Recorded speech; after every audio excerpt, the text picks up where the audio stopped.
So a bit of rain in Paris, sunny in Monaco there. From 2 o'clock, we'll bring you commentary of the Grand Prix. You can listen to it uninterrupted on Sports Extra 3.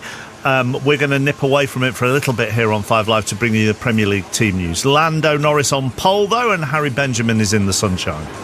I absolutely am. Thank you very much, Mark. Good afternoon from the rain in Paris. We take you to the sun beating down at one of the most iconic settings in the world. The glitz, the glamour, and the unrelenting challenge of Monte Carlo. Welcome to 5 Live F1 and our coverage of the Monaco Grand Prix. Today, the streets of this tiny principality become the battleground for motorsports elite. We're surrounded by super yachts, celebrities, and a track that punishes the smallest mistake and rewards perfection. It's narrow, it's fast, and there's no room for error.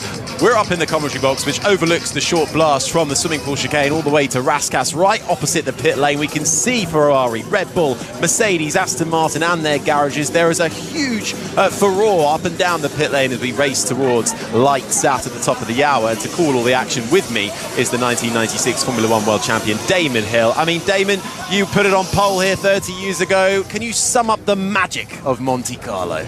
Oh, it's just amazing, but it's expanded exponentially. I mean, this is the biggest Monaco I can ever remember seeing. I mean, the people in the pits, the people around the paddock, people in Monaco and the harbour, it's just, it's bursting with people who want to be here. And of course, we are in the prime seats overlooking the pits here, and we've got all the information to our hand, so we'll be trying very best to keep you informed as best we can, because this is going to be a bit chaotic, I think, in trying to work out what's going to happen. Nobody really knows. Mario Isola, the head of the Pirelli Motorsport, whose job it is to provide all these cars with tyres, and is now was asked about the two-stop. It's actually a three-tyre strategy that's going to be implemented. And he said, if anyone says they know what's going to happen, they're not a strategist, they're a genius. So we don't know because we're not geniuses. It certainly is going to be chaotic. There's enough intrigue, more so than in recent history, around this Monte Carlo principality ahead of 78 laps ahead of us. And there will be a lot of eyes on the pit lane, Rosanna Tennant, won't there? Oh, there really will, Harry, but let me tell you, I am currently on the starting grid and there is not an inch of tarmac left. It is bursting at the seams. I'm currently watching the cricketer Chris Gayle waving a Jamaican flag. He's head to toe in designer gear, as is everybody here. And if I turn my head to the right, I can see the French footballer Kylian Mbappe posing for photographs. The great and the good from Hollywood are here. I've just seen Patrick Dempsey from afar. Michael McIntyre, the comedian, is here. I hope you don't mind all these name drops, Harry, but that is what Monte Carlo is about, isn't it? Oh, it really is. It is absolutely packed to the seams. You just look at the apartments and the balconies that are full of people with one of the best views in all of Monte Carlo. Your challenge, Rosanna, next is I want an A-star celebrity from you on the grid, please. Pure classic Hollywood, Grammy-winning footballers, top-tier athletes. That's your job. For the next 5 minutes. Feels like it might be shooting fish in a barrel. There are so many of them here, Harry. Well, then I expect you to come up trumps then. We'll check back in with you shortly. But Damon, I mean, yesterday qualifying is always billed as one of the best of the season here in Monaco. Such are the cars threading the needle around this track. And it was Lando Norris who stole pole away in the closing stages from Charles Leclerc. It was a proper statement from him, wasn't it? It really was. I think, you know, he's been a little bit under top performance, I think, and it's a little bit kind of slipped away from the front and being the guy to beat. Oscar basically stole a bit of his thunder, and I think he's definitely made a statement by coming here and getting this right. He didn't really put a foot wrong. It was Oscar that put it in the barrier early on Friday, but you know, he has done a fantastic job under enormous pressure. Very, very important for him to convert this now into the win, the Monaco win, because that will do him the one world of good for the World Championship. Well, let's see. Let's head back down to Rosanna. Who have you found, Rosanna? It's Chris Gayle, Jamaican cricketer, absolute star. But wow, are you enjoying your F1 experience, Chris? Yeah, it's a great experience. Always coming to Monaco. This is my 4th time, so it's actually good to be here again. Great weather, great ambience. You know, it's fun always in Monaco, and that's what we do, you know. As a sports icon, you know, you support other sports as well, and then you just build a collaboration, and then at the end of the day, everybody's happy and excited. Any similarities between F1 and cricket? Well, fast bowlers, fast car. So yes, there's a bit of similar stuff with the cricket and the Formula One for sure. And tell me you had half an eye on the match yesterday. Are you talking a test match? Yeah, test match. I didn't watch it. I was too busy here. I was too busy. But West Indies is actually going to be in the UK. So I'm going to support the boys against, I think, some T20s and ODIs. So I'm looking forward to that, So yeah, it's going to be a great summer with cricket, I hope. Absolutely. So much to look forward to. Enjoy your afternoon here. Oh, thank you so much, man. Appreciate it. Well done, Rosanna. A star for that one. How's your bowling? How's your cricket, Damon? Actually, no, he did a little bit with Lando and Oscar the other year, but it was quite like I quite got the adrenaline going when they chucked the ball at you. And I thought this was the first time I felt my adrenaline coming back after Formula One. After Formula One. So yeah, I would say that cricket's not my my prime sport. Racing, as you know, was what I really did. but I found I enjoyed it actually. Well, good to hear. Well, we're getting the adrenaline built up ahead of the Monaco Grand Prix. Rosanna Tennant is on a packed-out grid. Who have you found this time, Marty? Yes, Harry, I'm with Patrick Dempsey. Patrick, I know you're a huge fan of Formula One. What keeps you coming back? Oh, I just love the sport so much. I've loved it since I was a little kid. I think the drivers, the excitement of it, and the technical aspect, all of it. And then, of course, being here in Monaco is one of the most glamorous spots in the world to race. And, of course, we've got quite an exciting front row. Who do you reckon might be on that top step of the podium this evening? I think it's going to be really quite interesting. McLaren's been very strong. And then it's nice to see the emergence of Williams coming back, too. I think the legacy teams are doing so well. It's good for the sport. You looked at qualifying, how tight the field is. The question will be the strategy. Will we have an incident on the opening lap? That's going to change the dynamic for everybody. The back markers will probably come in first, but we don't know, and I think that's what's great. Usually you have an idea who's going to win this race by who qualifies in the front row. This year we don't. Super exciting. Enjoy your afternoon. Thank you. Thanks, Rosanna. Patrick Dempsey there, well-known actor, of course, from things like Grey's Anatomy, Enchanted, and even finished second in class at Le Mans back in 2015 in sports car racing. And actually, Damon, I think you're going to be given a run for your money. He's put me under pressure that there. was some good He chat seemed to know from what he was talking about. I noticed on his Wikipedia it does describe him as an actor and a race car driver. So he's done a bit himself, so he clearly knows what he's talking about. Well, you're not too shabby if you can finish second at the 24 hours of Le Mans in class, which is what Patrick Dempsey did a few years ago. Right, so Lando Norris then will start this race on pole. It's his first pole position since Australia, so only his second of the season. So is this the beginning of maybe Lando Norris turning around that qualifying form? He broke the hearts, Damon, of the Monegasque watching here. Charles Leclerc looked like he had it, and then right at the bitter end, he has to settle for second, which he really was not pleased about. Yeah, it's maybe a bit of a precursor to this race imposition of a three-tyre race. They've got to make 2 stops, or at least they have to use 3 tyres. Yesterday in qualifying, what happened was they put up both. McLaren's put up what was a competitive time until they got beaten by Charles Leclerc, and then they went and did another one, which was surprised everyone, but it was a very interesting tactic, quite thoughtful, and it worked for them. And Lando Norris put it on pole position by a good 10th, which is when you've only got 1 minute and 10 seconds to get around this circuit. That's actually quite a healthy margin. Who else are you looking out for up and down the grid? Because, of course, we have this 2 mandatory pit stops. Could that spring a surprise? Perhaps some opportunity for those stuck in the midfield? Yes, it's the people in the midfield that are going to be interesting, and the people at the back, because the people at the back are going to do something, could potentially do something which will throw a knock-on effect to the people at the front, the cars. You could make an early stop and then catch the field up, and in effect you've got rid of your stop for no loss. But if they manage to get themselves close enough and there's not enough gap between the leader and them, when the leaders have to make the stop, they could find themselves behind the people who are at the back, and it's going to be really, really interesting to see what happens here. And as I've mentioned before, Mario Isola says, if you think you know, you don't.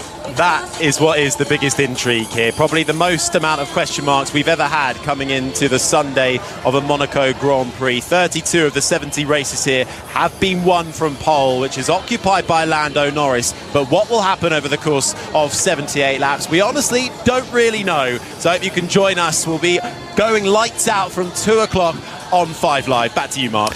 Yes, thank you, Harry. Back with you in just over 10 minutes' time to Aaron Paul at Wembley. We'll nip out of the F1 to bring you team news just before 3 o'clock. You can listen to it uninterrupted on Sports Extra 3. And to find Sports Extra 3, just scroll through the live radio dial at the top of BBC Sound and you will see it there, and just tap on it. Let's go live to Monaco with Harry Benjamin. Thank you very much, Mark. We are just minutes away from lights out for round 8 of the Formula One World Championship. It's the jewel in Formula One's crown, the Monaco Grand Prix. The harbour packed to the brim with super yachts, and every balcony overlooking this track is filled with the glitz and glamour of the Principality, ready for the most famous race of the year. The 1996 Formula One World Champion Damon Hill is alongside me. And Damon, with this new rule being implemented this weekend for a 2-stop race, mandatory, all drivers must run 3 sets of tyres. I think this is probably the first Monaco Grand Prix in quite a while where genuinely no one really knows how it's going to work. Nobody knows what's going to happen. You're absolutely right. Our heads have been scratched raw, and so have the strategists, and so have all the drivers, and we can't work out what exactly is going to happen. The Pirelli boss said, if you know what's going to happen, you're not a strategist, you're a genius. All I know is my brain is going to be hurting at the end of this race because they have got a problem. They have to use 3 tyres. They don't necessarily have to do 2 stops. So if they have a restart, for example, you can change tyres on the grid, and then you only have to do 1 more actual pit stop during the race. So it's all up for grabs, other than the fact that overtaking, as we know, in Monaco is extremely difficult, and Lando Norris has got the upper hand and is going to be controlling at least the front of the pack. What is he going to do? Is he going to shoot off into the distance and outpace everyone in order to make a gap for him to pit? Or is he going to back everyone up? There's a risk to that, because some people at the back might get a pit stop in early, and then if there's not enough time, they could come out right at the front of the pack. Absolutely. No driver has won Monaco from outside the top 3 in the last 28 years. Could that change? We've got some cars out of position. It is time for the Monaco Grand Prix.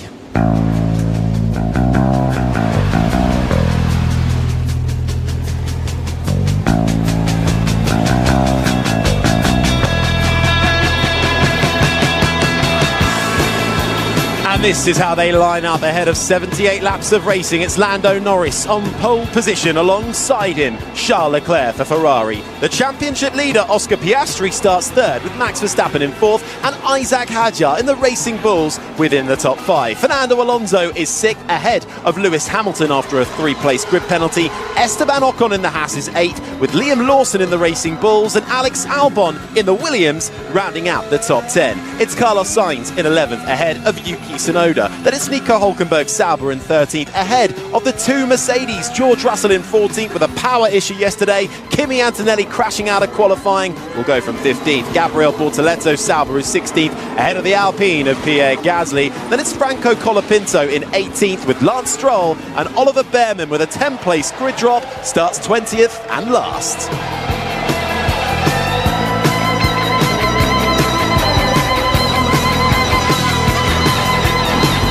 Well, as they make their way round on the formation lap, it's a short lap here. You're listening to 5 Live F1. We are bringing you coverage of the Monaco Grand Prix. It is the final day of the Premier League, though, with the title race ended some time ago and the battle to avoid relegation done.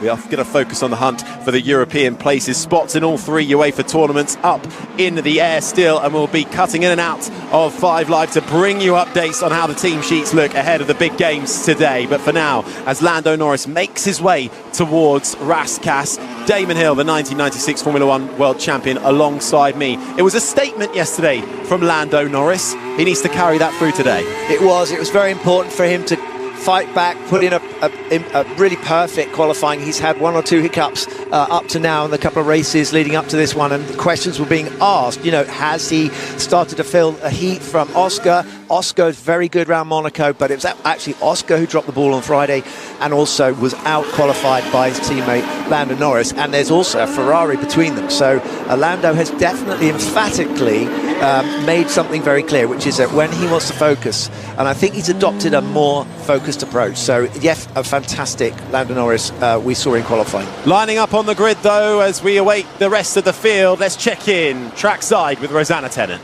They are just taking their places on the grid, Harry. The excitement is building. Every single balcony around Monaco is packed. The boats are packed. The hospitality suites are packed. Excitement building, but nerves rising as well on the pit walls. Managed to chat to Andrew Shovlin from Mercedes. He says what everyone does will be a reaction to everyone else. Yeah, we got news on the tyres coming in as well. If I bring in the BBC's F1 correspondent Andrew Benson on this, the majority, what a split, medium, hard and soft all out there. Yeah, but we've already got a reduction in the chance of a crazy early 2 stops for somebody, because only one driver's on the soft tyre, that's Tsunoda. Here comes the start though. Well, on pole position, it's Lando Norris. It's eyes to the lights and foot to the floor as we go racing in Monte Carlo. Good start from Norris, who hides that inside line, but he locks up going into turn 1. Smoke from the tyres, but he gets it turned in through the right-hander. Charles Leclerc locks in behind, all cleanly through Sandoval, up the hill, through Massenet, round the left-hander, into Casino Square. It is Norris ahead of Leclerc and Oscar Piastri, the top 3 as they stand, with Max Verstappen and Isaac Hadjar rounding out the top 5. But it's a clean start on lap 1 of the Monaco Grand Prix as they now head downhill towards the hairpin. Yeah, everyone behaving themselves very well. Lando definitely took a late break into turn 1. A little bit of drama, which we're watching. Yuki Tsunoda actually overtaking, I think, on the Fairmont hairpin. But most of the cars are around here completely safely. We've got a potential overtake going into Portier. the wall! And here we have a yellow flag. We have a car actually in the barrier at Portier. It's Gabriel Bortoleto, and he was really biffed out by, I think, Tsunoda down the back there. And we have the question whether they will bring out a safety car, or will they bring out a virtual safety car? We currently just have, and now we have a green flag, so they've got rid of the car already. That's incredible. Well, they've got it going. It was Gabriel Bortoleto who went straight into the wall at Portier after trying a move. I think it might have been on one of the Mercedes, actually, possibly Kimi Antonelli in the Mercedes. We'll try and get another look at it. But at the end of lap 1, it's Lando Norris who leads Charles Leclerc, Piastri, Verstappen, Hadjar the top 5, Alonso, Hamilton, Ocon, Lawson and Albon the top 10, as already the first pit stop with a virtual safety car coming in. It's Yuki Tsunoda into the pits along with Pierre Gasly and Ollie Behrman. Andrew Benson, we thought we might see this with a mandatory 2 stops as it plays out now. That's right, we've got 4 pit stops, including Bortoleto, Tsunoda, Bortoleto, Gasly and Behrman. But interestingly, at the front, on the hard tyre, we've got Verstappen, Alonso and Hamilton in 4th, 6th and 7th. Keep an eye on them, Harry, because they're going to run long and try and gain positions that way. It's a slow pit stop for the Haas of Oliver Behrman as well. Started right at the back. Didn't look like they were ready for him as well. Virtual safety car is out, which means everyone slows down and has to hit a delta time. And we're getting another look at the incident between Gabriel Bortoleto and the Mercedes of Kimi Antonelli. The Mercedes trying it down the inside at the right-hander at Portier, which is the corner just before you enter the tunnel. And well, it was Bortoleto defending that move, coming through the hairpin. Then the right-hander beckons. He's taken the racing line, Damon, and in the inside, there's Antonelli. It was Antonelli. There was no room. So that's Bortoleto's verdict on what happened. I think he's absolutely right in some ways, because basically Antonelli got so far alongside him, there wasn't room for 2 cars to get past. So Bortoleto damaged his front wing. Virtual safety car is still operating. What is going to happen to the leaders? Are they going to use this as an opportunity to pit? That is the question. A mandatory 2 pit stops, or rather 3 sets of tyres must be used. The pit stoppers so far under this virtual safety car: Tsunoda, Bortoleto, Gasly and Oliver Behrman. What we've got to remember about the pitting idea is track position is king, even with this 2-stop strategy, so they'll avoid pitting the leaders if they can.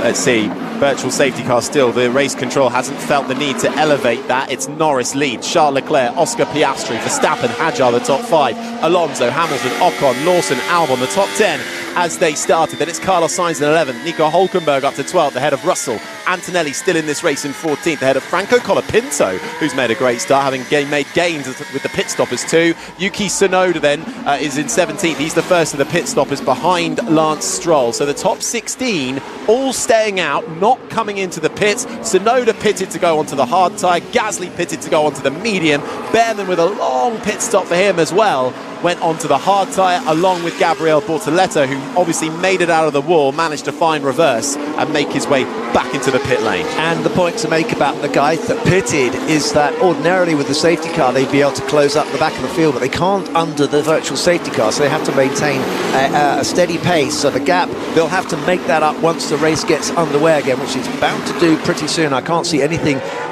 really holding us up here or any reason for them to maintain the virtual safety car. Gabriel Bortoleto managed to get back to pits and has got new, I presume, front wing and new tyres. Yeah, shame for Gabriel Bortoleto fighting out there. His best Grand Prix finish so far has been 14th place. Right now he is 20th and last. A bit of an issue it looked like with Oliver Behrman in the pits. Rosanna Tennant, do you know any more?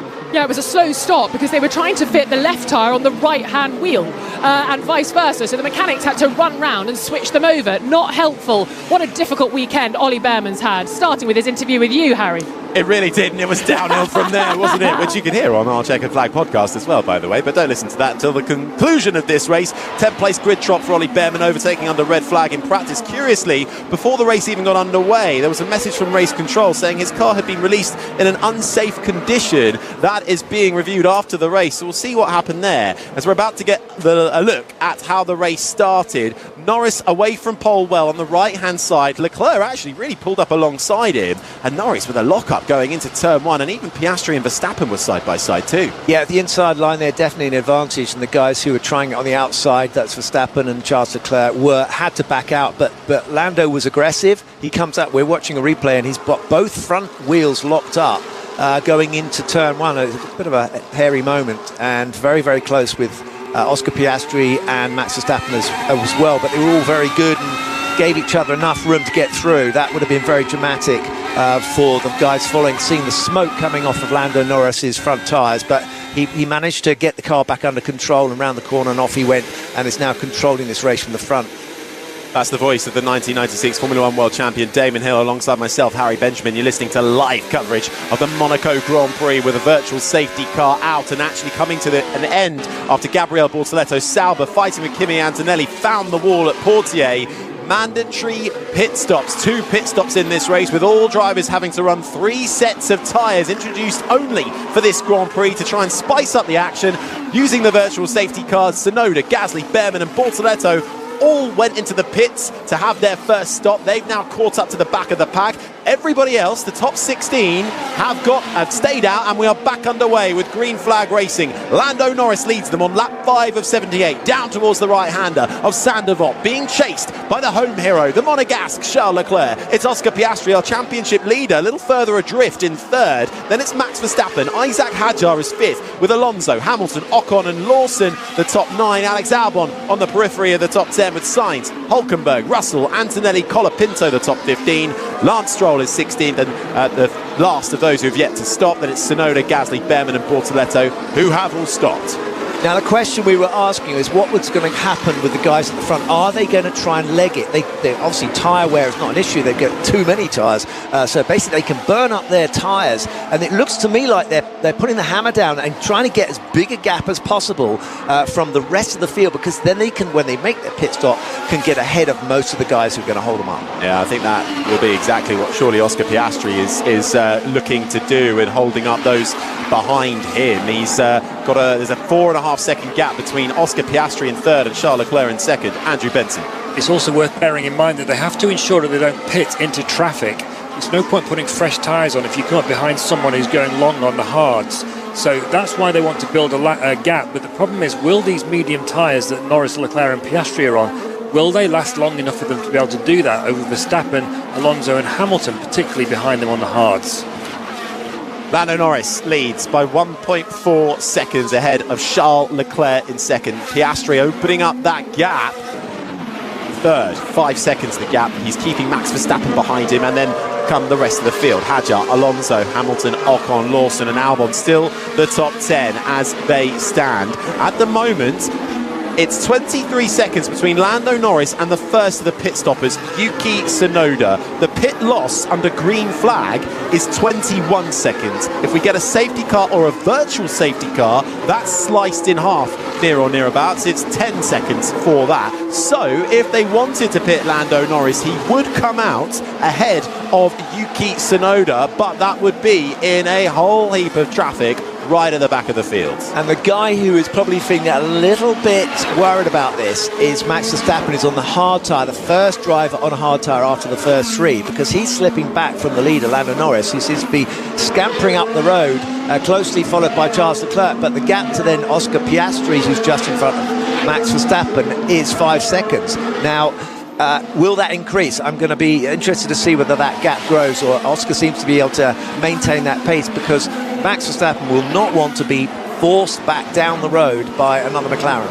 And we're going to get a lot of this, aren't we? Down in 19th, Oliver Behrman has just set the fastest lap of the race so far, as the track continues to evolve, more grip being laid down by the tyres, but of course those pitting first with that fresh rubber and a little bit of clear air. Tsunoda ahead of him, there is now a gap developing between him and Lance Stroll. It's only about just under 4 seconds, so it's still too tight for them to want to go anything with Lando Norris at the moment. A reminder, the pit loss is 21 seconds under normal conditions. Lap 7 of 78, Norris leads by 1.7 seconds to Leclerc. Then it's Piastri, Verstappen, Hadjar the top 5, Alonso, Hamilton, Ocon, Lawson, Albon the top 10, Sainz, Hülkenberg, Russell, Antonelli, Colapinto the top 15. Then it's Stroll, Tsunoda, Gasly, Behrman and Bortoletto. All 20 drivers still in this race.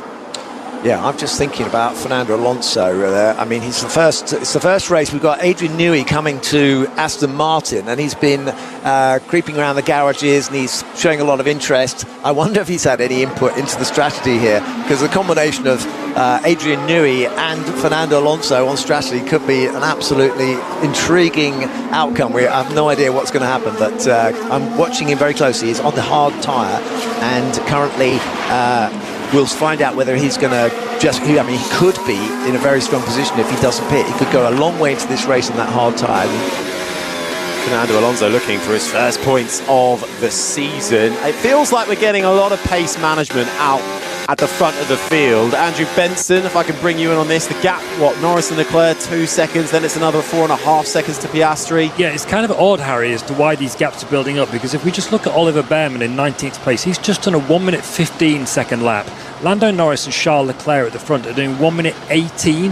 That's 8 seconds slower than they went in qualifying. That's way more than is accounted for by the fuel load and the engine mode. So they're very much managing their tyres, but still building a gap to Piastri. Now, is Piastri being told to back up so they try and keep Verstappen away from them?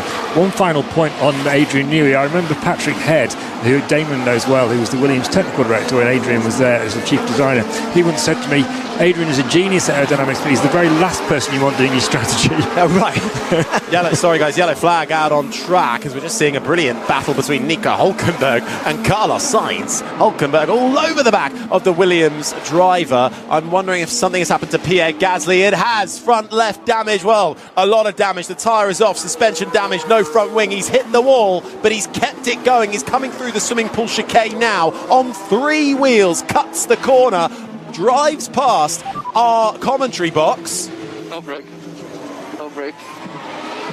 He's come on the radio and explained that maybe that's why he's crashed. He doesn't have any brakes, so we'll find out in a minute. We're going to see a replay, but currently he is limping into the pits as we speak, with the left front just dangling. They're held on by tethers so they don't go loose in an accident and go into the crowd. So he's managed to get it all back. There will be debris on the track. They will have to clear that up, and that is at the moment we've just got a yellow flag. We don't know whether it's a virtual.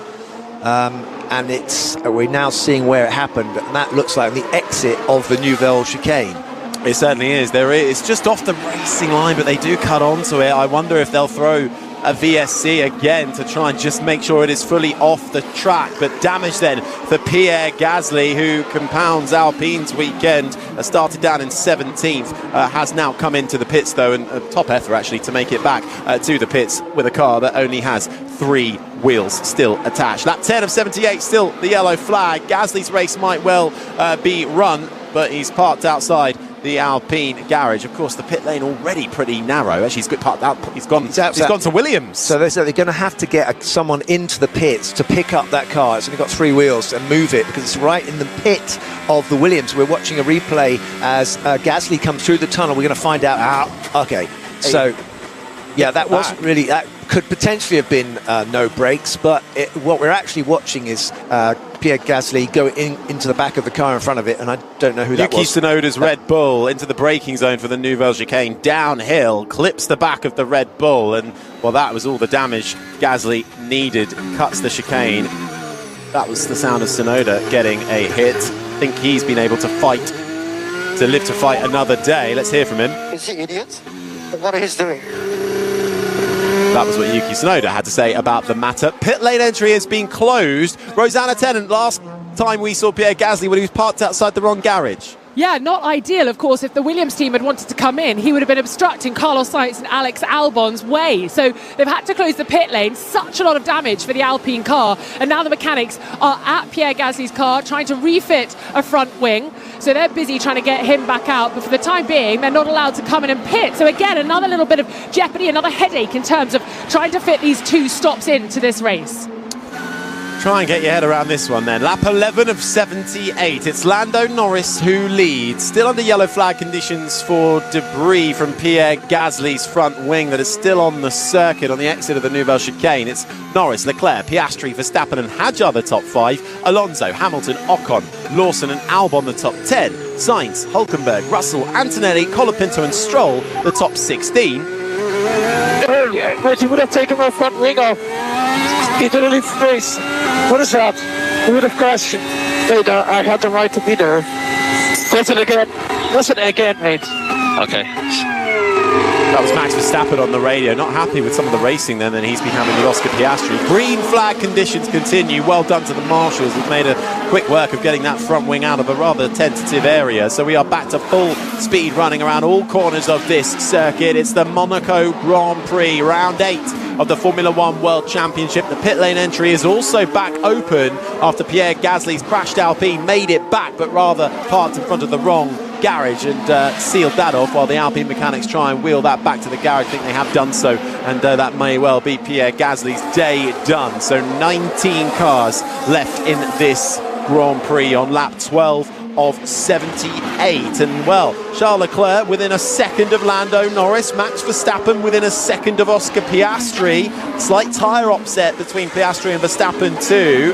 Verstappen all over the back of Piastri, but on the harder tyre. Piastri on the medium, and we just heard him on the radio, not happy about some of the racing with Oscar Piastri, who was very slow, as he was supposed to be, coming through the Nouvelle Chicane, which is where the double yellows were. And Verstappen felt like, well, he might have gone into the back of Piastri. He slowed so much. Yeah, we were hearing him complaining on the radio, and we just watched a replay of what happened, and I can't see any problem with what Oscar Piastri was supposed to have done. And the point to make about the yellow that came out, it was only a local yellow, so they were still racing for the rest of the track. Once they got to the clear part of the circuit where they could be released, they were still racing. There was not a virtual safety car, it was, or a full course yellow, it was just the local one. So while that was going on, while the marshals were leaping onto the track to remove bits of wing and whatever else they found from Gasly's car, the guys were still racing where they could, where they were allowed to, and so the gaps have actually come down. What I was saying earlier about Lando scampering off into the distance, that has not happened. They are bunched up again, so now we have a very small... Do you think the car in front respected all the yellows? We are discussing, we had noticed that. Oh, that was Fernando Alonso, I think, having a little dig into Isaac Hadjar, who's ahead of him. But we've got a pit stopper coming in. It's Nico Hülkenberg, who has decided to pull the trigger for his first pit stop. Intriguingly, he doesn't have any damage, hits his markers, changing on to the hard tyre for Nico Hülkenberg in the Sauber, and away he goes. So that's a bit of a gamble. That's his second stop, is it? Or is it his first? No, that will be Nico Hülkenberg's first stop of the session. It's his teammate Gabriel Bortoleto who's already stopped. So both Saubers then have taken their first pit stops. So 16th down to 20th, well, they make that 19th now with no Pierre Gasly, have all made their first pit stop. Still one more to make in this race, lap 13 of 78, and there is a couple of inquiries going on, at least over the team radio, about some drivers not slowing down enough for the yellow flag we had out a few moments ago for debris left by Pierre Gasly's Alpine. Max Verstappen might well have his name drawn in front of the stewards by Oscar Piastri, and Isaac Hadjar rather being dobbed in it by Fernando Alonso too. We'll keep an eye on the notice board to see if anything comes through about that. Lando, we see abrasion on the front left, but similar across all cars we care about. So a bit of abrasion on the front left tyre then, starting to wear away a little bit more than they would like to, but clearly nothing alarming compared to the cars that they're racing, the ones they care about. Leclerc, Piastri, Verstappen all behind them, as Franco Colapinto is the next car to come into the pit lane from further down the field for his first pit stop in the Alpine. Yeah, so I thought I heard Fernando Alonso saying the cars ahead, not the car ahead. So I think there may be some questioning because when they had the yellow flag out, I think that the leaders were still racing for the rest of the circuit. I think that some of them, maybe the cars behind, got caught out by that a little bit. We'll see what they say later on, because it seems like they're investigating it, or at least the teams are asking that question as to whether or not they slowed down enough. I don't think there's going to be anything done about that. I can't, but we'll wait and see. Hulkenberg pitted a moment ago. Hadjar from 5th has just been told to box. Hulkenberg's come out in a nice bit of clear air, and I tell you why they've done that is because his teammate is the car in front of him, Gabriel Bortoleto. So that may well why we saw Hulkenberg come in. Hadjar comes into the pits from the top 5, getting rid of those tyres for some soft rubber for the French rookie. So swaps the medium for the soft, as the Racing Bulls car, after his best ever qualifying in Formula 1, makes his way out onto the grid, out onto the turn 1 in Saint-Devote, rejoins up the hill into Massenet. Hadjar comes out in 8th place, so that's good teamwork there, because Liam Lawson is his teammate who he comes out in front, who was driving, I think, rather probably below the pace that he could match, to give Hadjar a bit of clean air to come out in. Well, they're lapping at the front 2 seconds faster than they were earlier on in the race. They're doing 1 minute 16, so they were doing 18. But Nico Hulkenberg chose to go to the hard tyre, and Colapinto went to the soft tyre. So we're seeing a whole range of already. What do you want me to do? You want me to keep pushing? We say we let him go. Plan B, stay with Norris. Okay. Plan B for Charles Leclerc then, stay with Lando Norris. The gap between them at the moment is 2 seconds. It's Lando Norris who leads on lap 16 of 78 of the Monaco Grand Prix. Leclerc second. Piastri third, a little bit further adrift, 5 seconds back from his teammate Lando Norris. Then comes Verstappen and Fernando Alonso, the top 5. Lewis Hamilton is 6th, ahead of Ocon. Isaac Hadjar is 8th. Liam Lawson is 9th. Alex Albon is the top 10. Sainz, Russell, Antonelli, Stroll and Tsunoda the top 15. Tsunoda the first of the pit stoppers, along with Behrman, Bortoleto, Hulkenberg and Colapinto. 19 cars remain in this race, with just one retirement in the form of Pierre Gasly. You're listening to live coverage of the Monaco Grand Prix, but also elsewhere we've got the League One playoff final happening into the second half. Charlton against Leyton Orient. Aaron Paul.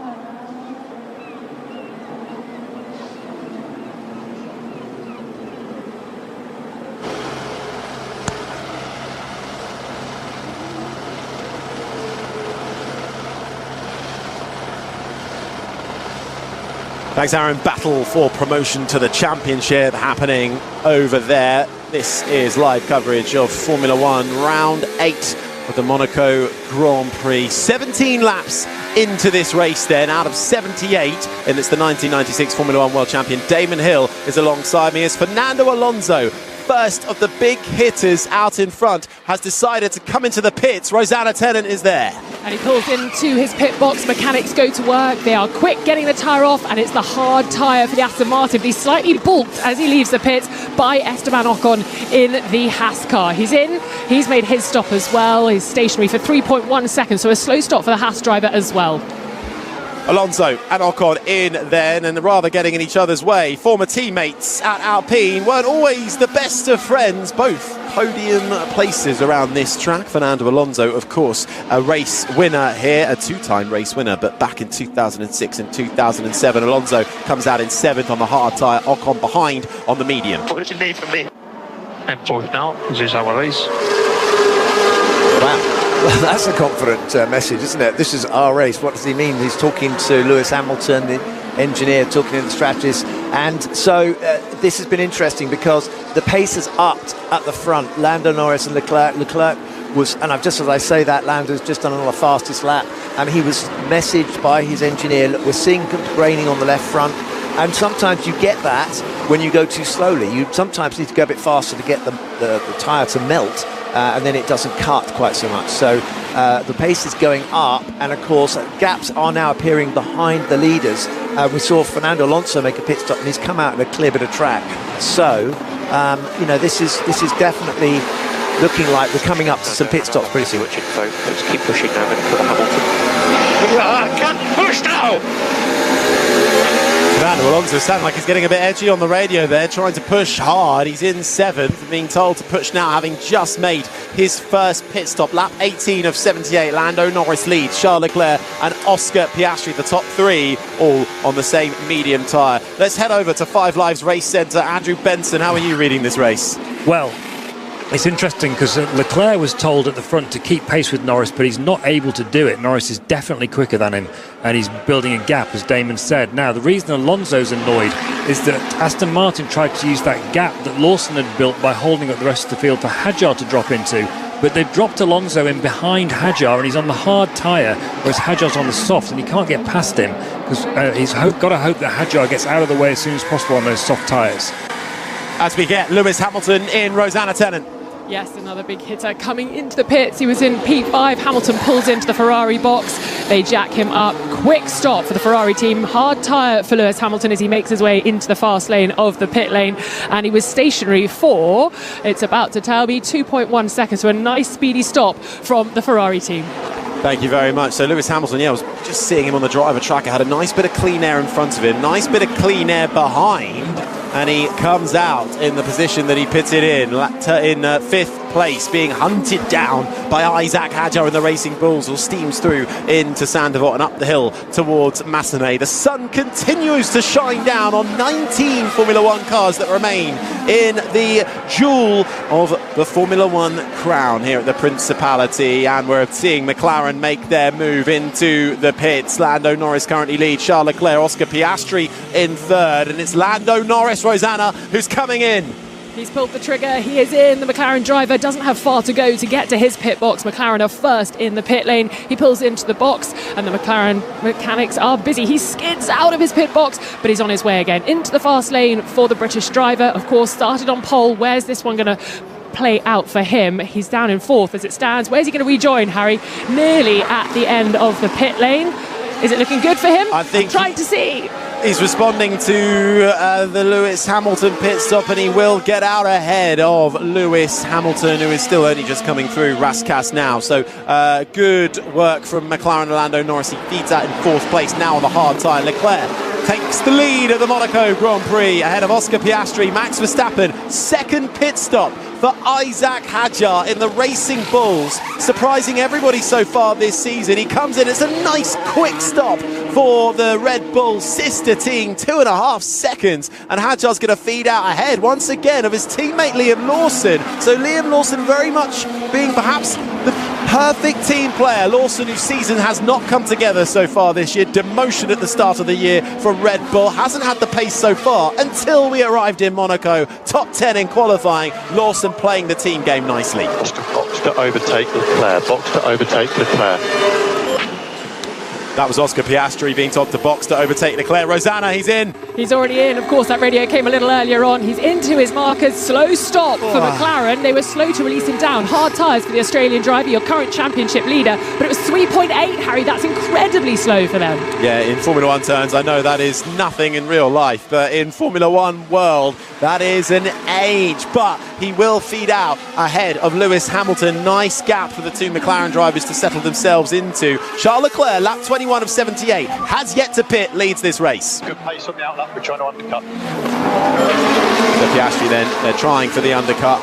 Will be going for full beans on that one, trying to make use of the fresher rubber and the cleaner air to give better and quicker lap times than those who have yet to pit. The Charles Leclerc's and Max Verstappen's of this world, but the slow pit stop won't have helped them. They just run a replay of that pit stop. I couldn't see what actually went wrong, but he's lost 2 seconds almost in his pit stop, certainly 1.5 seconds, and that means he has to push very, very hard on his outlap, as you heard his engineer tell him. So no thanks to the team. He now has to take more risks on that outlap to try and close up on Leclerc. They think they can get him on the undercut. Lap 21 of 78, Leclerc, Verstappen, Norris, the top 3. Norris, who has pitted along with Piastri for the first time. Then it comes Hamilton in 5th, Alonso, Ocon, Hadjar, Lawson, Albon, the top 10, Sainz, Russell, Antonelli, Tsunoda, Bortoleto, the top 15, Hulkenberg, Colapinto, Stroll, Behrman, the 19 drivers that remain in this race, with just the one retirement so far in the form of Pierre Gasly's Alpine. So just to give you some indication of how damaging Piastri's pit stop was, he was worthy in about 5 seconds of Lando, and now he's about 8 seconds behind. So he's actually got his work cut out. Fernando Alonso, who declared at the last race it was the unluckiest driver ever in the history of Formula One, is actually... Well, that was just Charles Leclerc being told to box. He's going to come into the pits. He's making his way through the left-hander, flat out through to back into the swimming pool chicane. A quick left-right that feature out over the curbs on the exit of the chicane, past our commentary box with just the right-hander of Raskas to go. And the Ferrari mechanics are already out at the pit box waiting for Charles Leclerc to come in. The Ferrari makes its way into the pits. It's the second stop in the pit lane, pulls into the shadier side of the pit lane. They lift him up, and the hard tire goes on nice and speedy from the Maranello-based team, and he was only stationary for a momentary time of 2 seconds. Flying pit stop for the Ferrari team. Well done them. They've been working hard at that, I'm sure. Yeah, this isn't going to work. Lando Norris goes through and up into second. Verstappen leads this race. Leclerc feeds out into third. And where's Oscar Piastri coming down the start-finish straight now? So Piastri then staying behind Charles Leclerc for the time being. Despite doing the fastest lap of the race, a 13.8, but he wasn't enough. I'm afraid the pit stop really did for him, but he's still in the fight. They still have another stop. They all have to do another stop, actually, the guys in the top 6. I tell you who doesn't. Isaac Hadjar has now done his stops. He's on the hard tyre and can theoretically go to the end.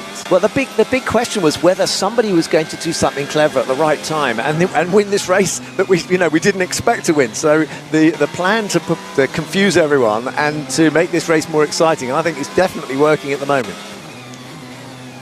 So the interesting thing here is now Verstappen has the clean air that he wanted on his hard tyre, but his hard tyres are older than the hard tyres on Norris, Leclerc and Piastri's car behind him. So what's going to happen here? And he's got to do 2 more stops, Verstappen, and one of them's to fit the soft tyre, which is the least favoured tyre. Meanwhile, the reason Fernando Alonso was annoyed was he's lost a position to Lewis Hamilton because of that stop of Aston Martin getting him stuck behind Isaac Hadjar for a couple of laps. Yeah, you could hear the frustration a few laps ago from Alonso on the radio. Max Verstappen staying out. Here's Piastri. So now it's third, because that didn't work very well. So plan is keep the safety car gap on Hamilton. Go with Leclerc if you can. Okay, so that was Tom Stallard on the radio to Oscar Piastri, telling him to go with Charles Leclerc. He's about 2.9 seconds back from the Ferrari driver at the moment. Max Verstappen, leading this race, has yet to make his first pit stop and will perhaps be trying to go as long as he can, hoping for a safety car or trying to get that overcut, which might now be putting even more pressure on 4th place man Oscar Piastri in that McLaren after a slow stop. But he's fast out on track though, trying to undo some of the damage done in the pit lane. A reminder that for this weekend only, Pirelli and the FIA, between them we have tweaked the rules.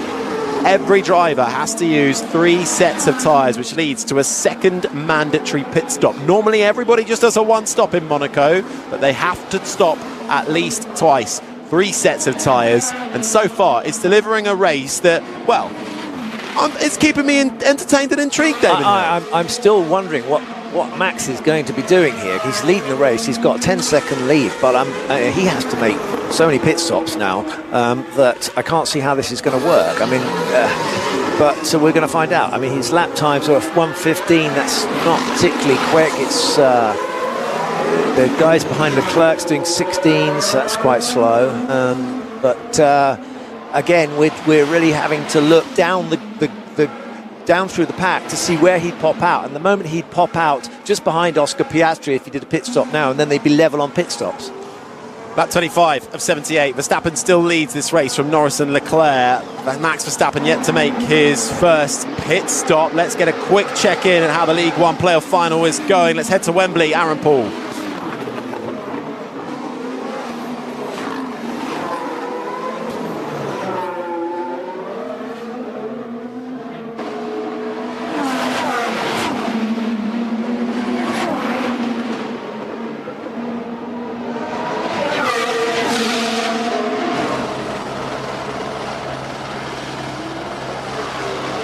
An exciting contest at Wembley, an exciting contest in Monte Carlo right now. We really don't know what's going to unfold over the course of, 26 laps that have already been run out of 78 that they must complete. Max Verstappen leads this race but is yet to pit.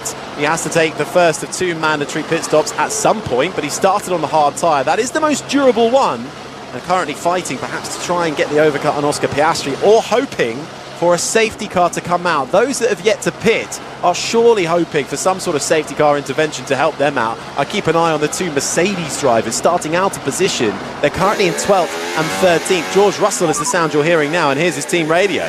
Sainz is backing off. Yeah, he was just given a target of 19.0, so he's going to start backing you up now, I suspect. Maybe you give him a surprise moment, George. Toto Wolff trying to G on his driver George Russell, who is being held up by Carlos Sainz, being asked to set a 1:19.0 by the sound of things in terms of lap time. Just to put that into perspective, Lando Norris's last lap time around, up in second, was a 1:14.4. Who's the car ahead of Carlos Sainz, who sits in 11th? It's Alex Albon, his teammate in 10th. Again, Damon, this is what we thought we might see. It's teammates who unfortunately, ended up qualifying behind their rival in the team. Well, they're going to have to play the game this afternoon. Yeah, they've still got 1 stop more to make, so they could play a very useful part in trying to give a gap to their teammate who's ahead of them. But these are cars and teams we'd normally expect to see in the top 10, the Williamses and the Mercedes, and here they are really stuck outside of the top 10 and watching the leaders get away from them.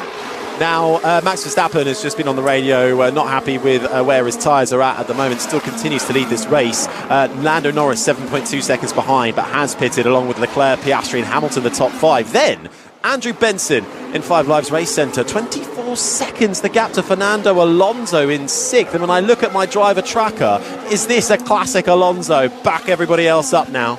Till the end. Aston Martin have obviously told him to back everybody up, but I don't really understand why, because all that's doing is bringing him closer to Hadjar, who's already made 2 stops, and Alonso's got to make a second one himself. So they're giving up the chance to beat anybody ahead of them, having lost that place to Hamilton. And 6th place at the moment, Alonso, behind Hamilton in 5th. So I don't really understand the thinking behind that, but maybe it'll become apparent later in the race. We are witnessing a Monaco Grand Prix where almost all 19 drivers that remain are trying something different. Some are having to flat out push, which we don't really see in this type of race, where traditionally everyone manages their pace to the end. Others really slowing down to try and help out their teammate above them and create a gap for them to pit in to try and maximise as many points for the team as they can get. Lap 28 of 78, Max Verstappen leads, yet to pit, 6 seconds the gap to Lando Norris, who has pitted along with Leclerc in 3rd, Piastri, Hamilton the top 5, Alonso is 6th ahead of Esteban Ocon in 7th, Isaac Hadjar. Keep an eye on Isaac Hadjar, he's the only one in that top 8 to have done both of his pit stops, but of course Alonso is holding everyone up behind him, and Hadjar has got 10 seconds between them two. Verstappen is coming into the pits, Rosanna Tennant. There he is, the Red Bull driver has blinked and he's into the pit lane, pulls into the Red Bull box, the mechanics ready and waiting to go to work, up and down super quickly as you would probably expect from the championship winning team, and he's back out into the fast lane, a 2.3 stop for the reigning world champion, but where's he going to feed out, Harry? That's the biggest question. Max Verstappen then feeds out and he's going to come into a bit of traffic, the Alpine of Franco Colapinto. Let's see what tyres he's been moved on to. The medium tyre for Max Verstappen, so he's fed out back in 4th place. It was the lapped Colapinto that was going through. So Max Verstappen then going onto the medium tyre, started on the hard, went onto the medium, but Andrew Benson, we know that Max Verstappen does have to use the soft tyre. But didn't want to do it on that lap around. Absolutely not. So he's obviously saved that for his final stint. I would imagine that Max will run as long as he can on these mediums and save those softs for the end. He's going to hope for a safety car, and hopefully the soft's not going to damage his race too much. But interesting way for Red Bull to approach it. I think really they probably approached this race thinking, we've not got a quick car, we've got to try something different. Yeah, and the interesting thing was we were talking about Andrew Stella from McLaren talking about the pace you need to overtake. Well, if at the end of the race the drivers are on a harder tyre and Max is on a soft Red Bull tyre, the softest tyre in the range, he'd need a 3-second lap difference to pass. So he might well have it. It might be a tactic so that they have a racing car at the end and can actually get past people, because at the moment he's got a medium. Be interested to see what sort of pace he can pull. At 30 of 78 now that Max Verstappen has come into the pits. It's Lando Norris who leads. Right, then, no blue flags. We'll keep asking.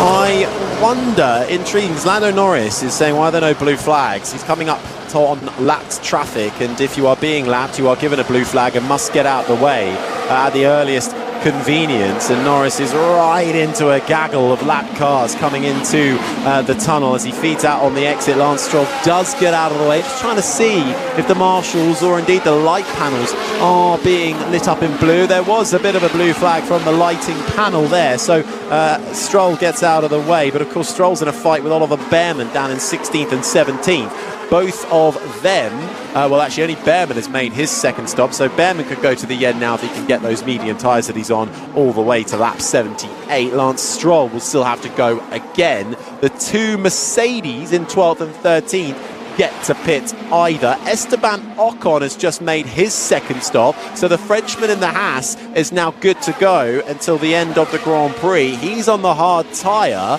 along with Isaac Hadjar, who's up in 7th. But it's Norris, Leclerc, Piastri, Verstappen and Hamilton, the top 5. Then it's Alonso, Hadjar, Lawson, Albon, Ocon, the top 10. His teammate Oliver Behrman's really having a bit of fun out there. Yeah, we're just watching a replay of Ollie Behrman coming through the exit, the swimming pool section, and getting a big oversteer as he turned in and having to climb all over the curbs. It would have been very uncomfortable, but he escaped without any damage and carried on.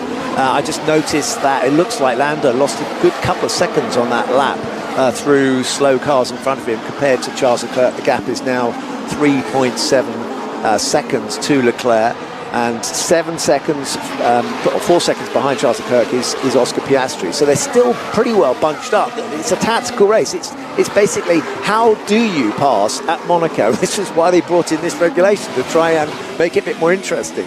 Strategic calls still at play here. Norris has just made his way past the Mercedes of George Russell, and then the Williams of Carlos Sainz. Now has a bit of clean air in front of him, does our race leader. Sainz stays out. Sainz trying to build a gap for his teammate ahead. Oh, this is a joke. I think that's Charles Leclerc saying this is a joke, referring to traffic struggling to get out of the way. Indeed, he's lost time, now 3.6 seconds behind Lando Norris. Make that 3.7 seconds. Damon, I'm really curious as to what's going on with Mercedes and what their plan might well be. Russell 12th, Antonelli 13th, still yet to pit. Yeah. There's hope of a late safety car for them, I suppose, but then they're kind of being ruined by Sainz ahead of them that's driving to a delta to help his teammate. Well, it's pretty awful that you think they haven't actually stopped yet. They've not gone forward. They've not actually overtaken anyone when the people in front... Because actually the people in front also, quite a few of them have not stopped. We've got Lawson, Albon has not stopped. Ocon stopped twice, so he doesn't have to stop again. And then you've got Sainz as well, who hasn't stopped. So they're kind of caught with a bunch of people who are not blinking.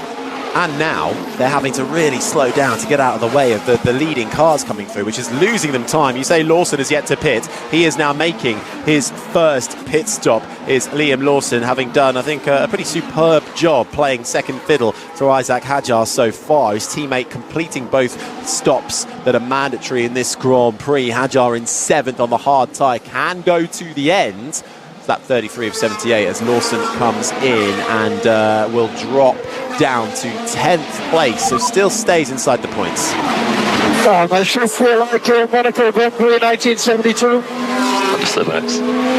My shifts feel like the Monaco Grand Prix in 1972. Andrew Benson's going to tell us who won the Monaco Grand Prix in 1972. Was it Jean-Pierre Beltoise? Oh, it wasn't. Yeah, wasn't it actually was. It actually was as well. How annoying is that? Who finished second? Who finished second?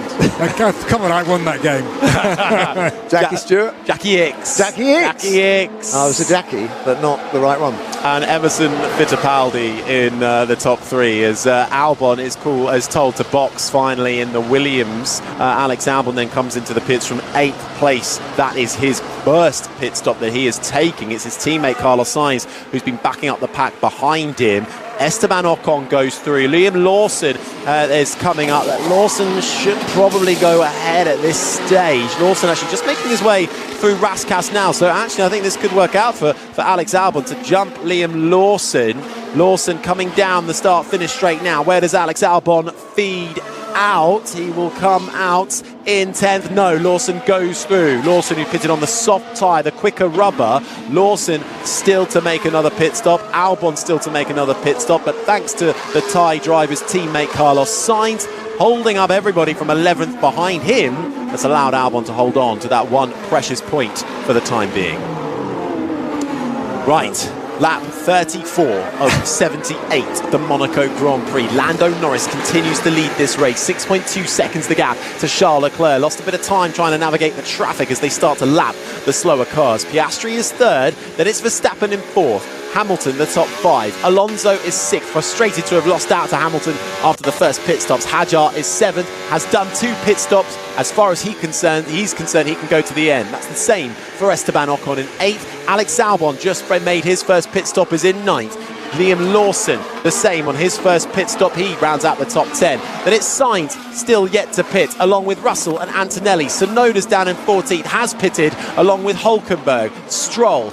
Behrman's done 2 stops, Bortoletto's done 2 stops, Colapinto's done 2 stops. Those are the 19 cars still left in this race, with Pierre Gasly's Alpine retired. And the leaders, the top 8 cars there's only 8 cars on the lead lap at the moment. Everyone else has been lapped. But that's what you get around Monaco, where pole was a 1.9, and Lando Norris breaking the lap record here for this 82nd edition, if you're counting back from the first ever race held here back in 1929, put on by Anthony Noakes, who had an idea for a race around the streets of the Principality, and as a result, the final corner has been named after him. It wasn't until 1950 that it was absorbed into the Formula One calendar to become an official part of it. So if we're going from that, then it's the 71st running of the Monaco Grand Prix.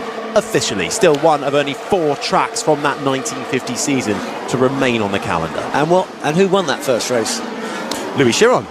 Oh, well, if we're going back to 1929, are you going to 1950? 1950? Would you like to tell me Damon Hill? Yeah, it's Juan Manuel Fangio. There we go. And he won at an average speed of 61 miles an hour. I think they're going slightly faster these days.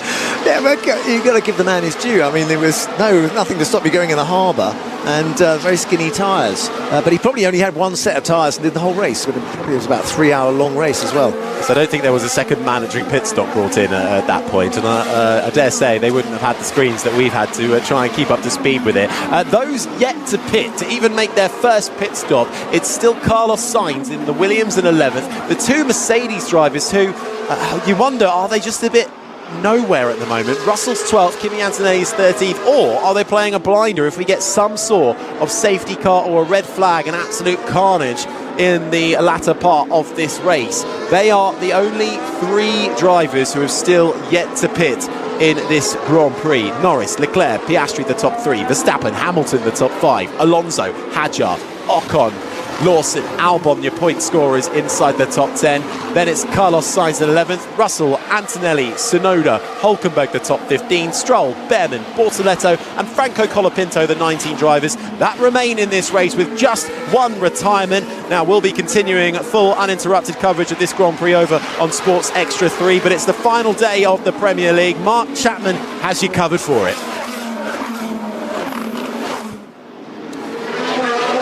And for those loyal listeners, still with us on Sports Extra 3 and the BBC Sport website, wherever you may be in the world, you are very welcome to our coverage. My name is Harry Benjamin. Alongside me is the 1996 Formula One World Champion Damon Hill. In the BBC 5 Live Race Centre is Andrew Benson, and down on the ground, trackside, keeping an eye on all things pit stops, is Rosanna Tennant. We are at a race in Monaco that we have not seen the like of in recent times. Gabriel Bortoletto is the sound you can hear in the background of the Sauber, making his 3rd stop, having to run that soft tyre. So the Saubers both having to do that. Nico Hülkenberg, only 1 stop for him so far. So Bortoletto on lap 37 feeds out and goes to the very back. But Damon Hill, so far in this race, is this working for you? Well, they still have to do another stop, and I think that there's a lot of people out there wondering if there's going to be a safety car. They're looking for an opportunity, because at the moment we've got a bit of stasis. You know, they're a bit like it's setting cement. You know, they can't actually move where they are, and they can't think of a strategy of how to get past the guy in front. So definitely the guys who have got 2 stops already down under their belt, which is Hajar and Ocon. If there was a safety car, they don't have to stop again. They won't. If they provided they can get to the end, they'll make a little bit of a leap forward, but they'll just get ahead of Fernando Alonso, I think. The rest of them all on pretty much the same strategy.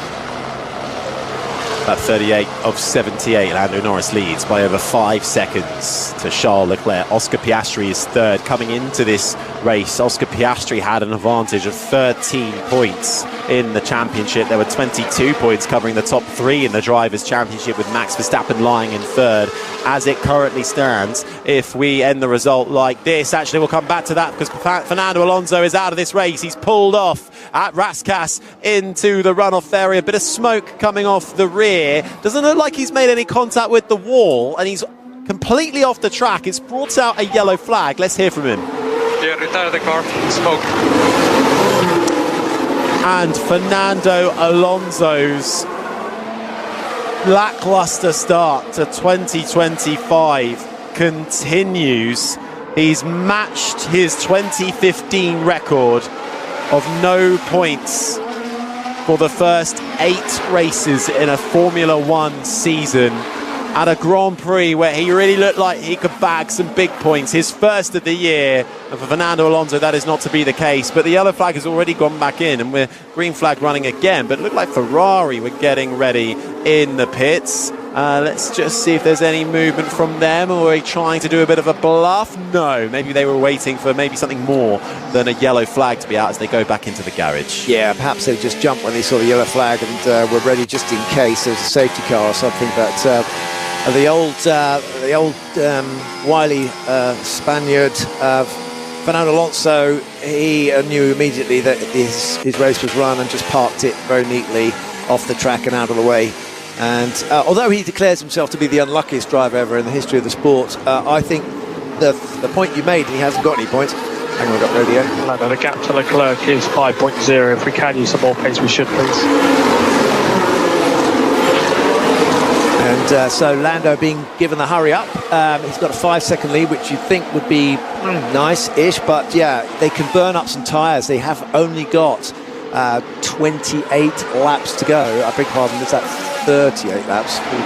Well, we're over the halfway point now in this race, and what that Fernando Alonso retirement has just showed to us, and perhaps is what the likes of Sainz, Russell and Antonelli are all waiting for, who have yet to pit, is if that had happened in another part of the track where he wasn't able to pull off the circuit, then that could have been an easy safety car and a cheap pit stop, which suddenly becomes 10 seconds long rather than the 21 seconds on average it takes you to pit under green flag conditions. Well, we'll see what happens with Lando, because currently he hasn't extended, and it looks like Charles Leclerc is upping the pace, because the gap to Lando in front of him is actually reducing, just as the guy was told by his engineer to get a hurry up. So that is going backwards, or going reverse, the wrong direction for the race for Lando at the moment. You don't want to spend 40 laps, 30 laps with someone right up behind you, because sooner or later you're going to crack.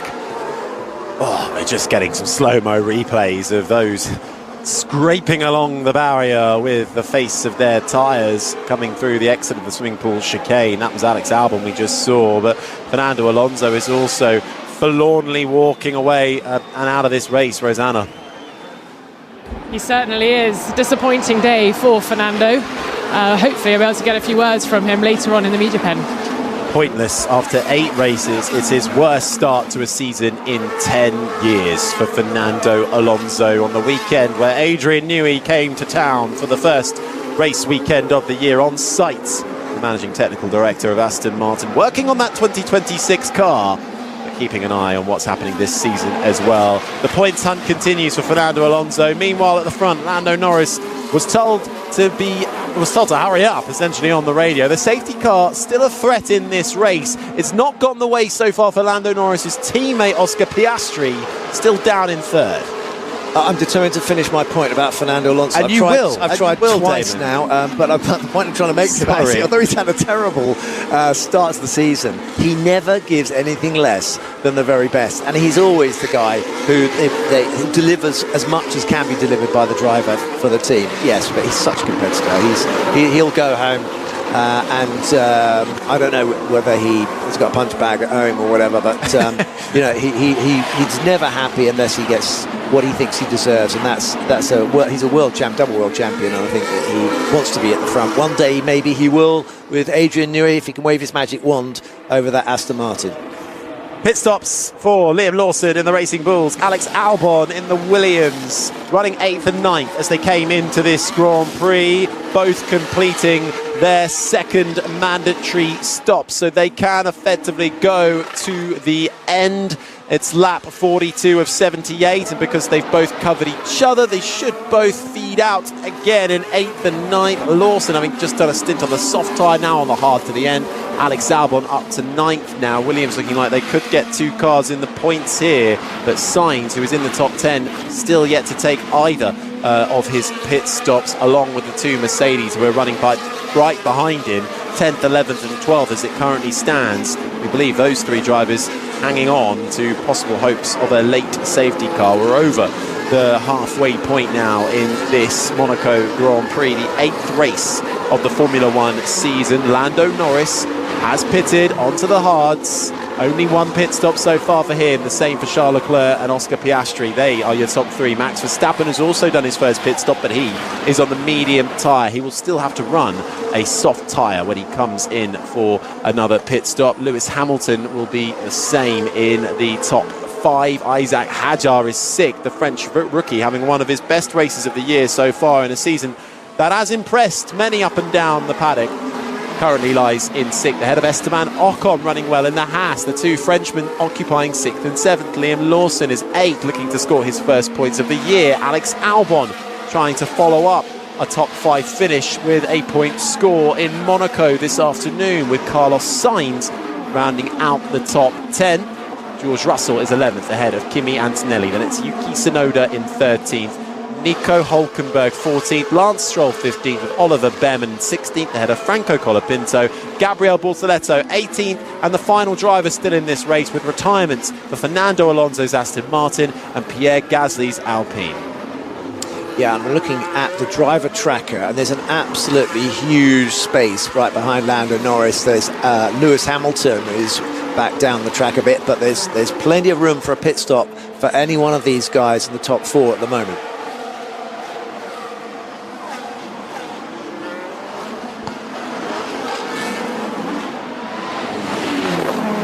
Thanks, Mark, and welcome back to listeners on 5 Live F1. It's lap 44 of 78. We've got over the half-distance mark as the sun beats down on the Principality at a race that we have not seen the like of in Monaco for quite some time, with 3 sets of tyres being used by all drivers as dictated in the sporting regulations for this race only. That leads to a second mandatory pit stop. It's Lando Norris who leads Charles Leclerc and Oscar Piastri, the top 3. Oscar Piastri, who's just had a little skirmish with the wall, rally style out through turn 1 in Saint-Devote. He's managed to get away through that one. Max Verstappen is 4th, ahead of Lewis Hamilton. Isaac Hadjar is 6th, ahead of Ocon, Lawson, Sainz, Albon the top 10. Then it's George Russell and Kimi Antonelli, both Mercedes drivers out of the points, but both yet to even make their first pit stop. They, along with Carlos Sainz, have yet to make their first one. Tsunoda is 13th, ahead of Hülkenberg, Stroll 15th. Behrman, Colapinto, Bortoleto, the top 18. Fernando Alonso has just retired with smoke coming out of his car. He pulled off the track at the Marshall exit post in Rascasse. He's out of this race, along with Pierre Gasly, who we saw retire early doors after having contact with Yuki Tsunoda coming into the Nouvelle Chicane. So 2 cars out of this one as we still wait for the strategy to unfold. Let's check in with 5 Live Race Centre Andrew Benson. Do you have anything more about Fernando Alonso? I do. He was managing a power unit issue for quite some laps before, which might explain why he was dropping back so much from Lewis Hamilton after his stop. And it was the engine that failed. Here's Lawson's radio. Car behind is now Sainz. Why are they doing that? To give themselves a pit stop. So, bit of teamwork really working here. Well, let's see for the two Williams cars, because it looked for a while that Lawson and Albon were in a bit of a straight fight to the end. Sainz has been playing the ultimate team game here and really backing up the field. He's been in 11th for the majority of this race, backing everybody up behind him to allow Alex Albon to get both his pit stops done and still remain inside that top 10. But now Sainz has gone ahead of Albon, and Albon is now going to slow, at least we think, to back up Russell, Antonelli, Tsunoda, Hülkenberg, all the cars behind him, to give Carlos Sainz enough of a gap to make his first pit stop.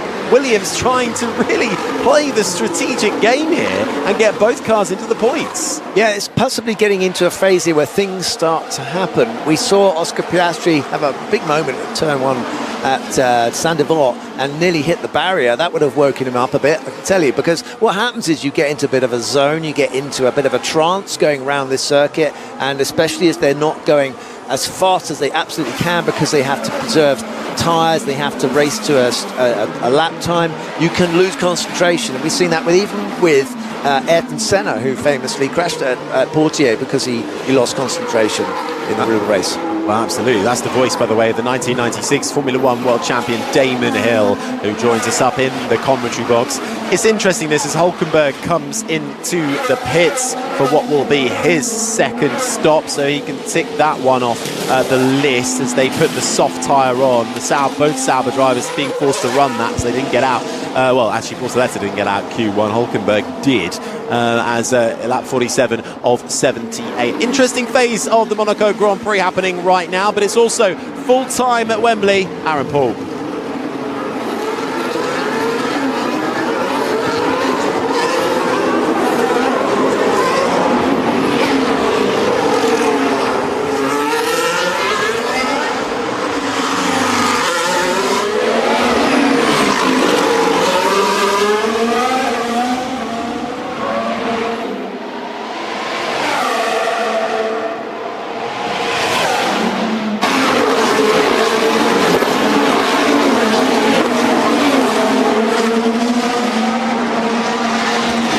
Charlton celebrate. The battle for promotion to the championship has been won. Thank you very much, Aaron Paul. This is 5 Live F1 coverage of the Monaco Grand Prix. It's lap 47 of 78. Norris, Leclerc, Piastri are the top three. 2 mandatory pit stops. Each driver has to run 3 sets of tyres, and we're trying to get our brains around this one. But either way, it's working out well so far for Lando Norris. Damon Hill, the 1996 Formula One world champion, alongside me. But there are still factors that could play their part. Safety cars, red flags, and maybe some teammate shenanigans too. Yeah, well, as I was saying that Charles Leclerc was closing the gap to Lando Norris, he has now extended it, so he's definitely got the message, and I think we could be seeing a bit of a push before his final stop. He's got a bit of a gap. He could come out right behind Max Verstappen, and Max Verstappen still has to stop. But you don't want to lose too much time. You don't want to come out right behind a car, because then you have to go at the pace that car goes at. But currently they're all doing pretty similar lap times in the mid-14s. Further in the midfield, Alex Albon is currently 10th, trying to back up the pack to allow his teammate Carlos Sainz to make his first pit stop. He's made a gap of 10 seconds. You need 21 seconds for a pit stop on the green flag. Dangerously slow, just slamming on the brakes at all areas. Copy that. Well, that was George Russell talking about Alex Albon, the car ahead of him. You have to say for Mercedes, you feel like they're in absolute no man's land. Neither car is pitted, neither car is in the points, and now they're stuck behind Alex Albon in the Williams. This has been a bit of a drop of the ball for both Mercedes drivers so far. If you ever... Oh, we got some radio from Piastri saying box, so Piastri's making his pit stop, in he comes. Will he get a quicker one than he had for the first one? Well, it was incredibly quick, Damon. He's already back on the road. 2.3 seconds stop time for Oscar Piastri. Back out onto the sunny side of the street. The pit lane divided into shade and sunshine, and he's making his way out now. Who is he going to come out in front of or behind, Harry? He is now exiting out towards Saint-Denis. Okay, push on, Max. Let's go. That was Max Verstappen's radio, who's now been bumped up to 3rd on the medium tyre. Piastri feeds out in 4th. The gap between them, 17 seconds. Reminder, 21 seconds for your average pit stop under green flag conditions. Let's check in again with the BBC's F1 correspondent Andrew Benson. What's happening, Andrew? So I'm surprised Piastri stopped because it's Verstappen on the medium tyre behind him. Here's Verstappen's radio. Yeah, it was a good stop by McLaren. However, we now have a safety car window over them, so let's go. So what that message means is that we've not got enough time to make a pit stop and get out ahead of him under green flag conditions, but if there's a safety car, we will come out ahead of him if we stop. What Piastri's got to do now is close down that gap. In comes Leclerc, Harry. Charles Leclerc's in. Rosanna Tennant. He is in and he's out as well. Very, very quick. 2.2 the response from Ferrari and Charles Leclerc back out into the fast lane. The McLaren flies past. Oh, sorry, the Red Bull flies past on the road. And here he comes, Charles Leclerc, the Monegasque driver in front of his home crowd. The stands are packed. Where's he going to filter out, Harry? It looks like P3 at the moment. Yeah, it is. 23, just over 23-second pit stop for Charles Leclerc, who does indeed feed out in third place. 9 seconds behind Max Verstappen, who gets promoted up into second, as Lando Norris, who leads this race, is told to big up his pace and focus now. Charles Leclerc covering for Oscar Piastri, having just both of them just stopped. So the top four as it stands: Norris, Verstappen, then it's Charles Leclerc, who has now made that second pit stop, along with Oscar Piastri, the top four, who has made his second pit stop. Then it is Hamilton, Hadjar, Ocon, Lawson, Sainz also coming into the pits, along with George Russell, as we have our leader in, Rosanna. We do. Lando Norris into the pits. First pit stop you come to. He is in, and a bit of a wobble there as some of the pit crew banged into a cameraman trying to get the shot. 2.2 for Lando Norris. Nice and quick from the McLaren team. Red Bull are ready as well. So they're waiting for a driver too. I assume that will be Verstappen, or is that a bit of a dud move? Max Verstappen is heading down to Sainte-Devote, so he stayed out in the lead of this race. Max Verstappen takes the lead. Lando Norris feeds out on the hard tyre as leaving the track and gaining an advantage. Message for George Russell has come up from race control. That has been noted. He cut the chicane, the Neuville chicane, a few laps ago. So Max Verstappen then has stayed out, still with a second stop to be done, ahead of Lando Norris, who has now completed his pit stops in second. Charles Leclerc the same in third. Then comes Oscar Piastri fourth. He's going to take the 5-second penalty. Yeah, it could be. I think intentional Monaco is worse. So that picks up on the message we just saw from George Russell, which is now under investigation. And we caught a replay of it a few moments ago. Russell going straight on at the Nouvelle chicane, cutting a corner and getting ahead of Alex Albon and not giving back the position. So he's just decided, I'm sick and tired of being behind the Mercedes, being behind the Williams. Yeah, they're not even near the points, are they? I mean, so they're not really bothered about it. I think he's just gone, I'm not sitting for 2 hours behind a car that I can't overtake, and that's Monaco for you. And that's why Carlos Sainz also came in to take his first pit stop, because, well, time is going to suddenly run out for him. We're getting another look at it in the Nouvelle chicane. George Russell, well, attempted to make the corner, then decided to cut it, and then did rejoin. So actually, when did he get past Alex Albon? Here's his radio. To avoid a collision from Albon. Just slammed on the brakes. So we need to give that position back to Albon. I'll take the penalty. He's driving erratically. That's what George Russell says. He'd rather take the penalty, which is usually a 5-second time penalty, but Alex Albon, as we heard on the radio, actually arguing, well, when it's intentional like that, should it be harsher? It's under investigation, leaving the track and gaining an advantage. That's rather scuppered Alex Albon and the Williams team. Sainz up there in 9th, still with one more stop to make. Alex Albon in 11th has completed his stops. While we talk of penalties, it's worth noting, and I wonder if maybe the Mercedes might even be thinking this route, that if you do not take your second pit stop, if you do not use all 3 sets of tyres, you don't get away with it. You get a 30-second time penalty at the end of the race. So it'll be interesting to see how that unfolds further down in that mid-pack for those whose race has just not worked out at the moment. The likes of the 2 Mercedes, Tsunoda, Stroll, Behrman, who all found themselves at the back with not really a lot to do. I think they've gambled on there being a safety car at some point, haven't they? And they've gone, OK, we've got this deep and we're really nowhere. We're not getting anywhere. So we'll just take the penalty. They're not going to lose any points, are they, really? So, but it's interesting. I've been watching Max Verstappen and I'm trying to see what pace he can do on those medium tyres. And it's not enough. He's doing 16.3. I thought maybe with a clear bit of track ahead of him, he could have legged into the distance, but he's not able to get away really, and so I think Oscar Piastri will be back ahead of him when... Oh, nearly a move. Kimi Antonelli almost going into the back of Alex Albon. A carbon copy of what just happened with his teammate George Russell going through Alex Albon. Kimi Antonelli goes through the Nouvelle Chicane, nearly clipped the back of Albon.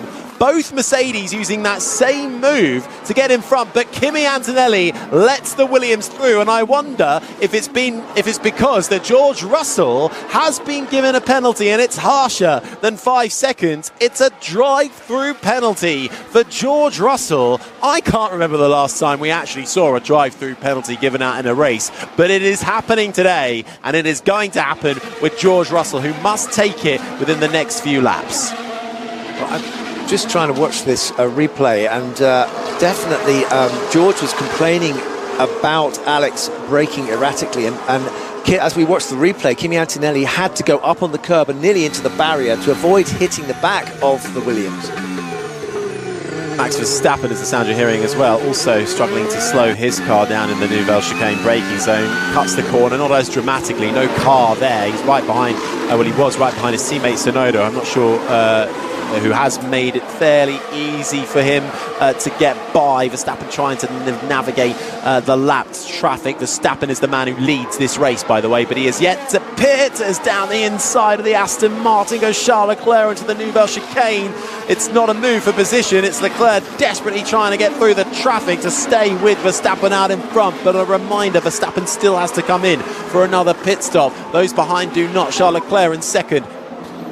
So we've got a drive-through penalty, but we'll delay it if we can. To be honest, not to speak. I prefer not to speak from George Russell. Sorry, I said Leclerc was second. He's in third. It's Lando Norris in second place. Yeah, so not only has he got to do 2 pit stops, he's now got a drive-through, so he's going to be visiting the pit lane quite a lot of times between now and the end of the race. We're lap 55 of 78, so he's going to be very busy. The mechanics are going to be very busy as he does that. For George Russell, who has been enjoying his best start to a season, has reached the top 5 in every qualifying so far. That came to an end last time out, and well, now Russell needs to pit 3 times and serve drive-through penalty and take his 2 mandatory pit stops. We can expect Russell to not be the happiest leaving the Monaco Grand Prix today, as he is told to box for his penalty.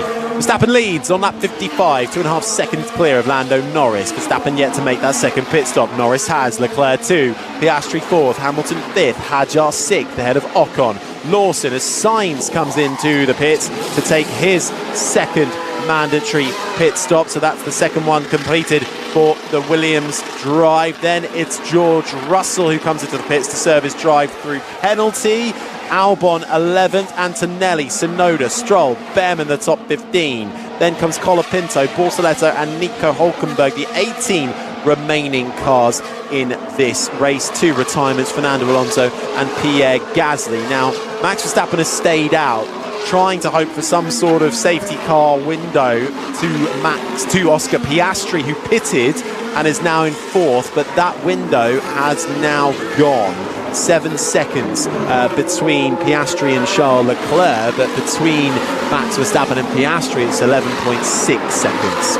Yeah, and that was always going to happen because Oscar had a clear track, he had new tyres, and he was able to close in, go faster. And that's what I was wondering with this poor radio from Lando. Okay, doing really good. Obviously, Verstappen was just trying to hang it out from VSC, or worse. That's what Will Joseph on the radio has to say about what's happening out on track. And just trying to hang on now and see what happens in the closing stages of the Monaco Grand Prix. Formula One descends on the Principality once a year, where they somehow allow 20 cars to race around the streets, round the harbour that is filled to the brim with super yachts. The glitz, the glamour, the fame and the fortune that come out to watch Formula One every year. Well, enjoying a rather unique Monaco Grand Prix. Hamilton is next to be called into the pit lane as he is making his way now into that really tight and narrow pit lane, pitting from 5th place. Lewis Hamilton had started this race down in 7th after a 3-place grid penalty was given to him. It had been initially his best qualifying for a Grand Prix so far in his new Ferrari team, but Hamilton then pitting and making his way out. Didn't quite see what tyre he was put onto, but it should be the medium tyre that he has gone onto, the yellow wall tyres. He feeds out in 5th. Yeah, it was slightly unlucky because he was given a bit of information in qualifying about a car that was happening with Max Verstappen behind him, and he got in his way, so he impeded Max, but it really was a bad bit of information from the pit wall. So anyway, he's doing a bit of a lonely job there for Lewis Hamilton, the last of the people on the same lap as the leader, currently in 5th place. There is a bit of a traffic jam once again forming behind Kimi Antonelli, who is in 12th, having crashed in qualifying yesterday. Actually crashed at the end of the first part of qualifying, made it through into the second part technically, but couldn't take part. He's got Yuki Tsunoda, Lance Stroll, Ollie Behrman, Colapinto, Bortoletto and Hülkenberg, the back end of the grid, all right behind him, but it's a rather miserable day for both Mercedes cars, yet to pit. While Russell may be in the points, he got there by doing an illegal overtake. He's had to pay the price for that one and take a drive-through penalty, and he also still has to make 2 pit stops, so we expect Russell to be dropping well outside the points and can't see much light at the end of the tunnel for his teammate either. Meanwhile, coming through the Nouvelle chicane, left, right, and a slight left again as it takes you harbour side through the fast left-hander of Tabak. It's Max Verstappen who has less than a second advantage over Lando Norris. A tyre disparity here, and Max Verstappen still to make that second pit stop, trying to hold on to these tyres for as long as possible in the hope that maybe he could get a cheap pit stop with a safety car, but it still wouldn't do much for him as the top 4 have, the 3 behind Max Verstappen have all made their second pit stop, so he just fall back into where he started, which was 4th place. Yeah, but this is a bit of a drama actually, because you've got Lando closing up on Max. Max has to stop one more time, but why would he? He's leading. He could. Something might happen. We still have just about 20 laps to go, and he's now putting Lando backing him up into Charles Leclerc. So this is Monaco. Things happen, very strange things happen when people see an opportunity at this stage of the race. They've got now, as I watch them go around the hairpin, the Fairmont hairpin, I can see all 3 cars within a very, very close distance from each other, and this is becoming a little bit of an interesting situation. Max Verstappen, if he is holding out for a safety car, he would get a cheap pit stop, which would be 10 seconds instead of the 21 seconds. But the 3 behind have all still yet to pit, and even if he came out on quicker rubber than the ones ahead of him, fresher tyres, we know that overtaking is near on impossible here anyway, so that's not going to give him much of an advantage either way, unless somehow he forces Norris, Leclerc and Piastri all to come in again. Well, if I was Lando Norris right now, I would be wanting Max out of the way. I have Charles Leclerc in a Ferrari breathing down my neck, if that's all right. Is it gearbox? Well, you can't breathe down his gearbox, I suppose, but I mean, you know, as we're on board, we're watching an onboard shot of Charles Leclerc, and I wonder why that is. I think people know that this is where the drama is going to happen. I think the producers have spotted something potentially interesting and dramatic at this stage of the race. Tense, I'd say, is definitely the case. Whether anyone ever overtakes anyone, as we'd watch them come back down to the hairpin, and Charles Leclerc, little jink there behind Lando Norris, just to show his car and show that he's there. I think Lando knows he's there, and he is now frustrated. He's going to have to sit there and wait for Max to do his obligatory extra stop. Max Verstappen stirring the pot here slightly. He is still in the hunt for this championship and still holding out. A well-timed safety car or a virtual safety car, depending on where you are on the track, well, that could cause havoc, putting pressure on that Lando Norris behind, backing him up into Charles Leclerc, equally backing them up into Oscar Piastri. The smallest of mistakes here, when you start to feel a bit of pressure, Andrew Benson, can lead to some big consequences as we're on lap 60 of 78. They can, but really, all Verstappen's doing by staying out is being annoying. He's not gaining himself anything, because he can't. But He can't win by this, because he's lost the pit stop window that he had to Piastri. So when he pits, he will come out in 4th place. So it's kind of like, what's the point of staying out? But anyway, obviously Red Bull are just staying out. Just to cause a bit of havoc. Yeah, exactly. Yeah, but what's happened in this last few moments is that he's disappeared into the distance, and now Lando has got Charles right behind him. He's lost half a second to Max Verstappen. There's a bit of a gap between them, and he's now having to defend, really, for the lead of this race against the Ferrari who's right behind him. I know they're currently second and third, but really they're fighting for the lead. This is the sound of Charles Leclerc heading into the tunnel as the light fades to darkness before you're immediately blinded again as you peek out of the tunnel over the hill, downhill braking to the Nouvelle chicane. Left, right, slight left again, millimetres away from the wall, a short stretch, 200 almost kilometres an hour through the left-hander of Tabak, sees you come through the swimming pool chicane, flouting over the curbs, but don't take too much, it'll send you into the wall. A slight left-hand kink takes you past our commentary box before you're braking, slightly off camber, aiming left, then right to widen the racing line out through Rascasse, up over the hill at the crest to Anthony Nogues, final corner, right-hander down the start-finish straight, get a dose of DRS, which gives you about 16 kilometres an hour speed advantage when you're within a second of the car in front. Charles Leclerc getting that advantage, but not able to find any kind of way through on Lando Norris as they head up the hill towards Massenet, curving left, arcing right round Casino Square. Max Verstappen out in front, leads this race by 1.5 seconds. He still has to come in for that second stop. Here's Sainz. Towards the end, we will swap the cars back. Okay, let's do our race until the last stop. We never know what can happen in front. Alex will finish the race behind, don't worry. So Carlos Sainz sounds like he's happy to play the team game, but at the moment, between the two Williams cars who have really been working together so far this Grand Prix, Sainz 9th, Albon 11th, with George Russell splitting them, but Russell still has to do 2 pit stops in this Grand Prix along with his teammate Kimi Antonelli. So a bit of a dire race unfolding for the two Mercedes drivers, but Carlos Sainz and Williams, rest assured that Albon will get that 9th place that he earned in the first part of this Grand Prix. But is that the way we want to go racing, Damon Hill?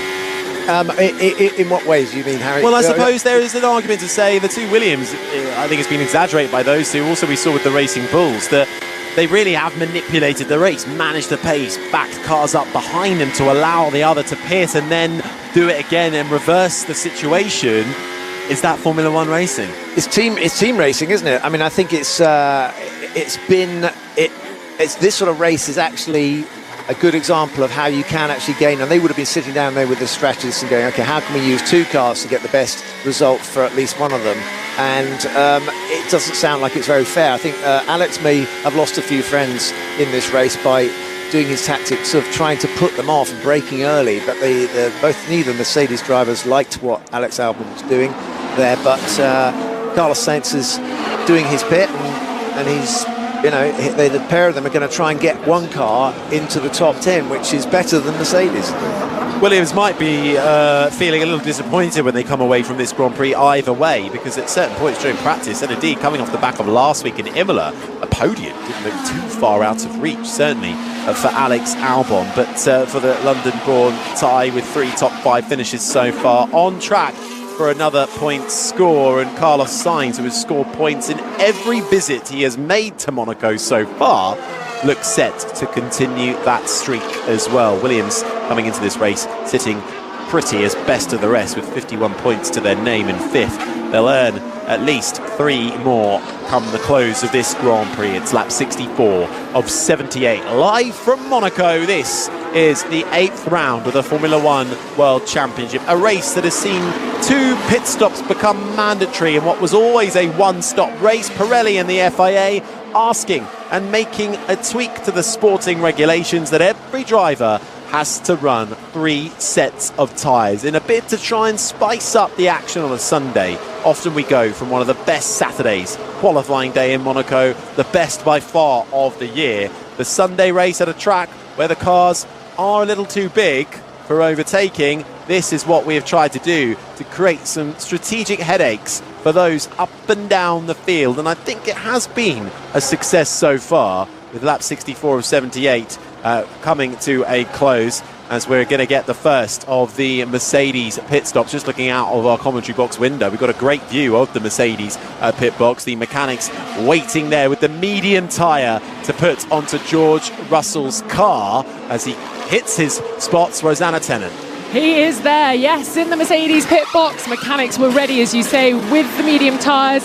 Oh, a bit slow dropping him back down and releasing him back into the fast lane. It's a 3.7 stop, Harry. Not good enough, if you ask me. Not good enough for Rosanna Tennant. Absolutely not. No, it won't be good enough for Mercedes either as George Russell peels out of the pits, but there will be a big debrief later on this weekend. Mercedes with a race weekend to forget. However, lap 65 of 78, we are in Monaco where the walls are perilously close. Max Verstappen is currently playing at the front of the field. Yeah, Norris is slow. That was Charles Leclerc saying Norris is slow. Lando Norris is the effective net leader of this race, having done both his pit stops in second place. But Verstappen out in front does need to come in again, but at the moment seems to be hanging on.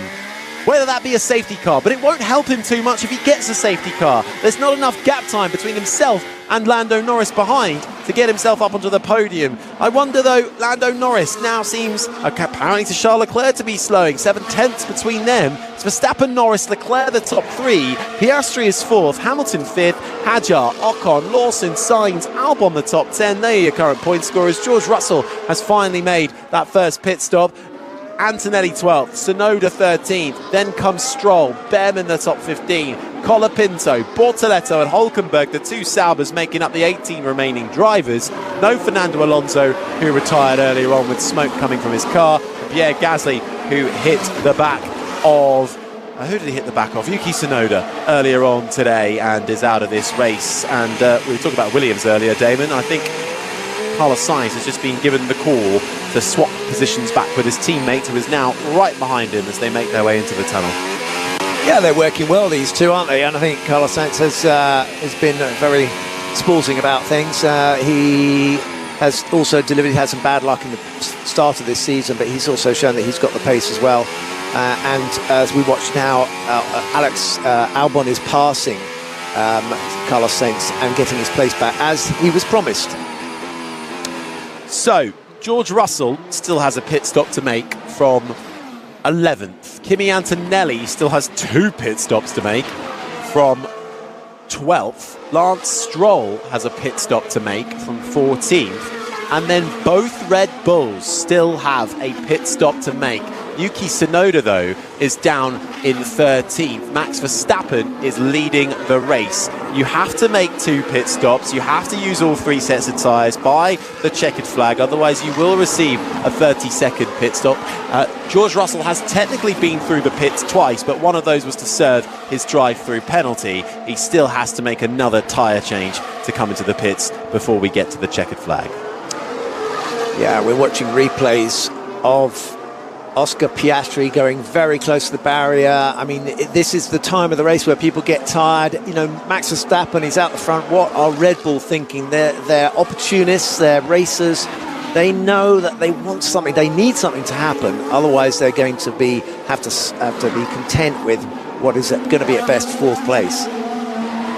Bit of movement just spying outside our commentary box at Aston Martin, with Lance Stroll, the sole remaining car in this race for their Silverstone-based team, but they've just sauntered back into the garages, so not ready for Lance Stroll at the moment. So actually, no, they have, and I think he has I think I missed the stop. He's in and out and already gone back out. 2 stops done for Lance Stroll, and he makes his way now right at the rear of the field. Less than, just over 10 laps to go then of this Monaco Grand Prix as Formula One, after 75 years of racing, continues to join the Principality and somehow get 20 Formula One cars around the streets of Monte Carlo. I'm just wondering what the radio message from Charles Leclerc was really going to achieve. You know, he's complaining that Lando Norris is going slow. I think Lando is just showing him that he can go as slow as he likes and he still can't get past. But, you know, you mustn't discount a kind of rush of blood to the head. You know, at some point, if he gets that close and he sees an opportunity, these two could end up in a bit of a tussle. But at the moment, it's even with the DRS on the start and finish straight, Charles Leclerc just cannot get close enough to have a proper attack on Lando Norris as they maintain that 1 second gap to Max Verstappen, who again has not managed to really disappear into the distance. His tyres must be complaining quite a bit as well, because he was on the medium and these guys are now on the hard. Oh, Leclerc is on a medium, it's telling me, but Verstappen's just saying on the radio, the left side tyres are completely dead, completely gone. Lap 69 of 78. This is the Monaco Grand Prix on 5 Live Formula One as they continue to race around the streets of Monte Carlo into the closing stages of the race that has seen 3 tyre sets being mandatory. 3 different sets of compounds have to be used, allowing for 2 mandatory pit stops as Lando Norris, currently in second, the effective net leader in this Grand Prix, really being put under pressure by Charles Leclerc in third, as Max Verstappen still stays out yet again. Andrew Benson, the BBC's F1 correspondent, are you still a bit bemused by what's going on with Max Verstappen? Actually, I'm not, but I've got to credit Jack, our secondary producer, if I'm not demoting him too much there. Jack, thank you very much for your messages on WhatsApp. I think he's nailed it here. If there's a red flag, Verstappen gets to stop, gets to get a free tyre change, and the rule is not 2 pit stops, as you said earlier, Damon. It's 3 sets of tyres. So he would then keep the lead and be able to change his tyres, and that would win in the race. So basically Red Bull are hoping for a red flag. Where's Oscar? I need him. Charles under some pressure. Where is Oscar? That's what Lando Norris is asking. Well, he's 2.1 seconds behind Charles Leclerc, and will need to get his hurry on if he wants to put pressure on the Ferrari, because at the moment it's the Ferrari of Leclerc putting pressure onto Charles Leclerc. Now that indeed does give a bit of reasoning to Max Verstappen staying out and not coming in for that second pit stop. Norris on the radio. Yeah, Max is just backing me up. He's not even pushing. Yeah, now of course the way that a red flag is going to happen is if someone crashes. Now the only way to guarantee a crash is if your teammate is if Tsunoda, his teammate, crashes. What are you suggesting? That has been tried before in Formula One, of course, famously in 2008 in Singapore. I can't imagine Red Bull would ask Tsunoda to do that deliberately. I don't believe that anyone would dare do any such thing again, or since. You know, it's but things, as I was trying to explain, people lose concentration, they get very tired. It could happen, and they're gambling on that happening. And wouldn't it be an absolutely astonishing thing? This team think of any opportunity. What can we do to win the race, not to get the best result? And Red Bull, Max Verstappen, is currently leading the Monaco Grand Prix. If, you're absolutely right to point it out, if there was a red flag, they go to the grid and they can put on new tyres and start again. Well, we've been chatting about what's happening out of the front. George Russell has finally come in for his mandatory stop to use all 3 sets of tyres, and he's come out in 11th spot ahead of Kimi Antonelli, his teammate. Russell on the hard. Right, mate, let's stay close to this guy in front. There could be opportunities here. That was Oscar Piastri on the radio, who is now starting to close the gap between himself and Charles Leclerc, who lies third. It's Verstappen, Norris, Leclerc, the top 3. Piastri, Hamilton, the top 5. Hadjar, Ocon, Lawson, Albon and Sainz, the top 10. They are your point scorers. Then it's Russell. Kimi Antonelli still has to come into the pits at least twice. So Antonelli hoping for some sort of miracle in these closing stages. Tsunoda, 13th. He is also doing just like his teammate is and not pitting for that second stop yet. He's in 13th. Behrman, Colapinto, the top 15. Then it's Bortoleto, Hulkenberg and Stroll, the 18 remaining drivers, with a retirement for Fernando Alonso and for Pierre Gasly in the Alpine out of this race earlier on. Just having a look outside the commentary box window, seeing Kimi Antonelli coming in for his first stop and goes on to the medium tyre down at Mercedes. It's tense, isn't it? Don't you think, Harry? Just a bit. I mean, I'm sorry, but I know Monaco gets criticised. There's not enough overtaking. It's too difficult to pass. But I mean, it's not over, and these guys are racing right next to each other. And any tiny slip up will change everything. And we're up to lap 73 of 78, and this is the part of the race where your brain starts to go into overdrive. And Lando has to remain cool. He knows that Max Verstappen has to pit. Again, my guess is that Max is going to pit on the penultimate lap.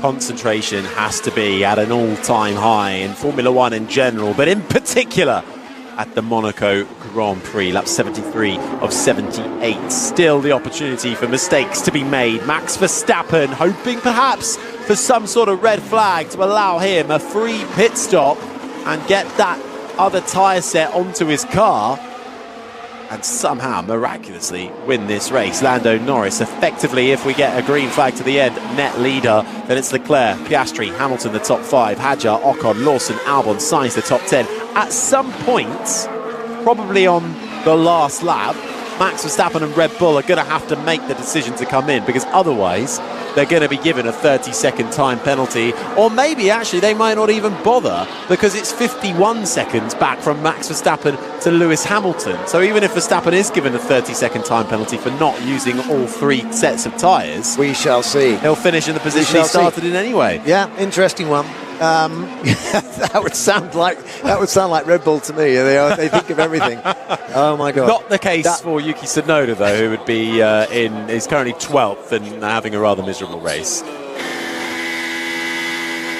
This the sound of Charles Leclerc making his way through Casino Square, downhill braking into Mirabeau. Sorry, about to say Beau Rivage, wrong place. Many mistakes at the moment. And that was Charles Leclerc through the hairpin, then heading towards the right-hander of Portier, commenting on Lando Norris making too many mistakes so far. Norris trying to keep Leclerc under control.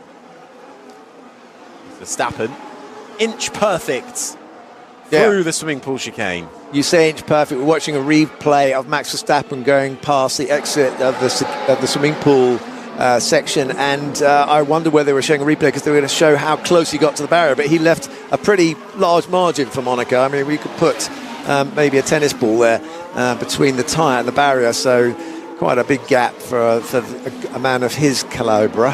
But they are bunched up. They're really bunched up. Max is slightly ahead, and we've got McLaren, we've got a Ferrari sandwich basically right between the two McLarens, with Oscar Piastri now putting some pressure on Charles Leclerc. Charles Leclerc complaining that, or suggesting that Lando's making mistakes. I don't know what he hopes that will happen by making that communication, as if they'd pass that communication on to Lando, so that he knows not to do that. But this is, at this stage of the race, Lando just needs to know what he has to do to make sure the Ferrari stays right behind him as we go round the hairpin, with Charles Leclerc climbing all over the curb and actually getting right onto the back of Lando Norris's gearbox. Lap 75 of 78. Verstappen remains in the lead, but he will drop to 4th when he pits a second time if we get green flag running all the way to the end. That means Norris is on for the win today, assuming he can keep Charles Leclerc behind, who is applying the pressure. He's managing to keep the Monegasque at bay so far, but Leclerc doing everything he can to try and force Lando Norris into a mistake. But Norris has backup in the form of his teammate Oscar Piastri, who lurks just behind the rear wing of the Scarlet Ferrari. All three heading through Sandoval. Up the hill we go towards Massenet. 76 laps completed. Lap 78 will be the checkered flag. This has been a unique Monaco Grand Prix, with 3 sets of tyres being imposed on all drivers, promoting 2 mandatory pit stops. And are we about to see some movement in the pits? Just looking out above our commentary box window, Red Bull are getting ready. Kimi Antonelli has come into the pits. And they're still nearly a minute ahead. And Charles on medium and McLaren's on hard, lapping 16. Very close to each other, fighting. You're not answering the question, It doesn't really matter, I guess. I'm just asking, am I a minute behind or? It's 48 seconds. And that was Tsunoda into the pits, actually. I think we all thought it was going to be our race leader, Max Verstappen, but it was actually his teammate who's come in to change tyres, and he's now down to 17th. So I'm not quite sure why he came in there, Harry.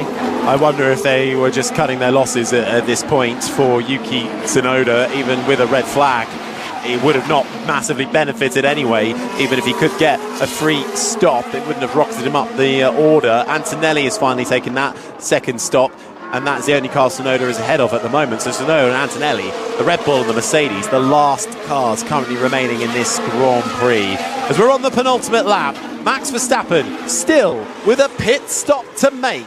Will he make it, or will he take a penalty instead and throw a spanner into the works? Well, he pulled away a bit, and that allowed Lando to up the pace a bit and put a bit of a gap between himself and Charles Leclerc. But now he's dropped back again, so the gap between them is ebbing and flowing. And I just wonder if, I wouldn't be surprised at all if Red Bull are on the radio to Max to say, listen, behind you, there's all sorts of tension building up. And just stick with this, because you never know what's going to happen if these guys get a rush of blood to the head or something silly happens. Movement down at Red Bull, confirmation on the team radio as well. Box, that is the message given to Max Verstappen. It comes just before they start the final lap of the race. Rosanna Tennant, Max Verstappen is in. He is finally pulled the trigger, and he is into the pit lane, moves across into the shaded area, into the Red Bull pit box. The medium tyre is off, and it is that soft tyre. We know that the Racing Bull of Isaac Hadjar didn't get on with that tyre too well earlier, so he's got that softest tyre on.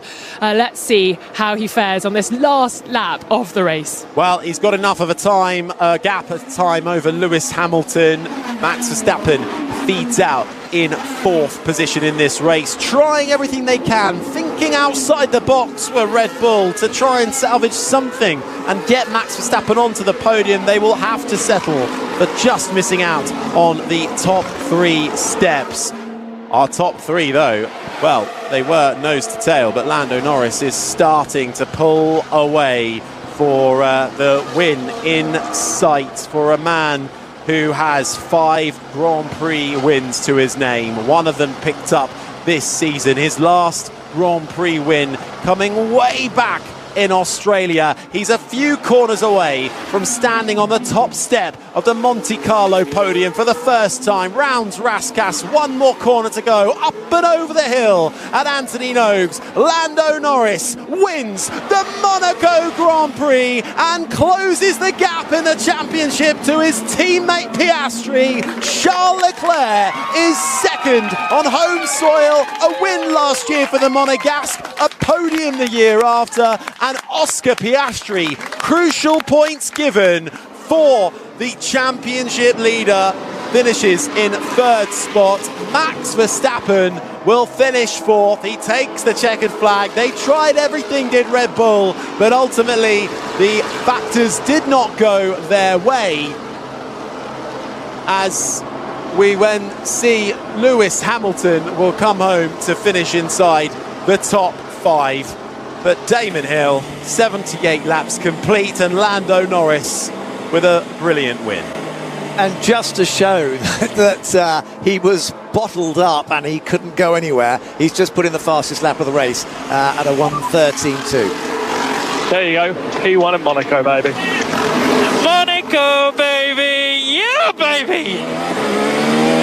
Woo! We did it. Well done. We won in Monaco. That's a dream. Well done, guys. Unbelievable job. Amazing weekend. Thank you so much.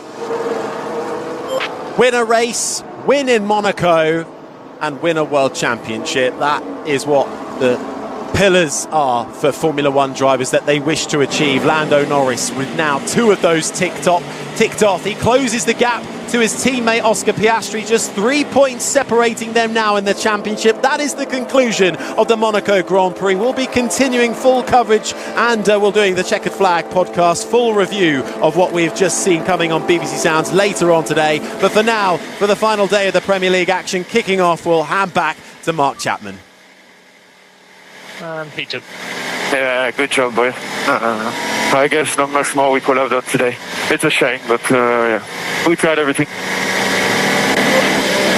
Charles Leclerc trying everything there, and we will continue, of course, our coverage for you lot on Sports Extra 3. Always a privilege to have you with us, uninterrupted, as we watch the cars on their slowed down lap. Oscar Piastri closing the gap, 3 points, and Charles Leclerc in second. Lando Norris first, Charles Leclerc second, Oscar Piastri third.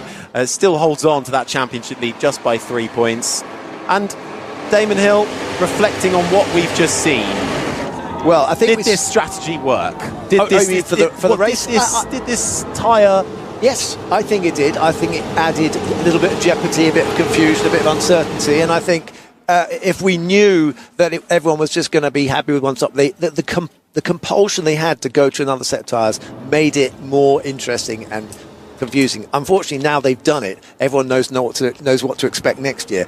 So if they do it again, but there's always the possibility that there's a safety car on this lap, or there's a red flag on that lap. Andrew Benson. Well, that's always the case with Monaco. Would have been the case with one stop or two. And I think Damon's absolutely right with the way he summed it up. It added extra jeopardy. It didn't actually change the race in any way. The race wasn't really any more interesting, other than the fact that we're always thinking, what's going to happen next? How's it going to affect the strategy? And I'm sure on the pit wall they were much more nervous than they would have been before, just thinking about all the possibilities. You know, Bortoletto crashed on the first lap. Could that be a safety car? Gasly broke his suspension. Could that be a safety car? Alonso's engine failed. Could that be a safety car? In the end, nothing happened, and it was just left to Red Bull to, really wind everybody up with their strategy and hoping for the red flag at the end. But it didn't work out, and they finished in the top four, finished in the top four order, and that's what happens in Monaco usually. But the nervousness was there and heightened throughout. Celebrating with the team and a hug with his teammate Oscar Piastri. It's a 6th career win for Lando Norris in Formula One.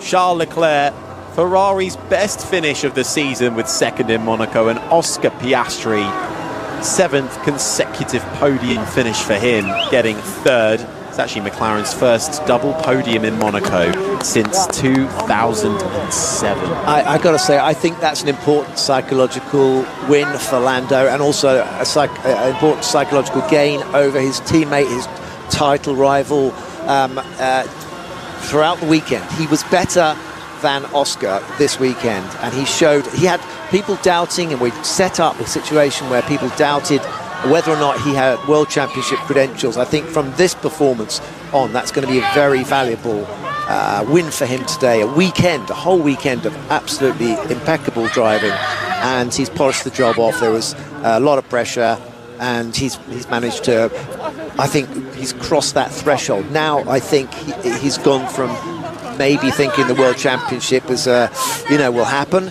to that was a decisive victory. That was a decisive weekend, and I think there's a new determination there in Lando Norris. A social media detox. That's what he attributed to getting pole position yesterday, at least part of it, helping clear his mind after all the talk coming into this weekend yet again of Lando Norris and his qualifying disappointments. But first of all, we'll hear from our top three, and they're talking to Jenson Button. You came to Monaco, obviously, for the win. You go away with a podium. You must be pretty happy with that, though. Yeah, obviously the win would have been better, but it's been a bit of a tricky weekend. Practice was messy all the way through, and I felt like I got into qualifying with not a lot of confidence with how the weekend was going, and I got close, but not quite close enough. And around here, where you qualify is pretty much where you're going to finish, so pretty happy with that overall. Obviously, some things to look at for when we come back next year, but some more points on the board. Another trip to the podium in Monaco, so it's not all bad. Yeah, well, in practice, you obviously put it into the wall with Saint-Devant front end in. So to come back with a podium, such a good team effort, and for this to be a bad weekend for you and still be on the podium, I think you've got a lot to be happy with. Yeah, exactly. The margins are so fine, and like you said, if this is a bad weekend, then it's not going too badly at all. So, yeah, some things to work on. We'll go again next week and try and come back stronger. But well done to Lando. He's had a great weekend. Well done to Charles as well. It's been quick as usual. So, yeah, happy and see you on the podium. Congrats, and still our championship leader. Thank you. Cheers.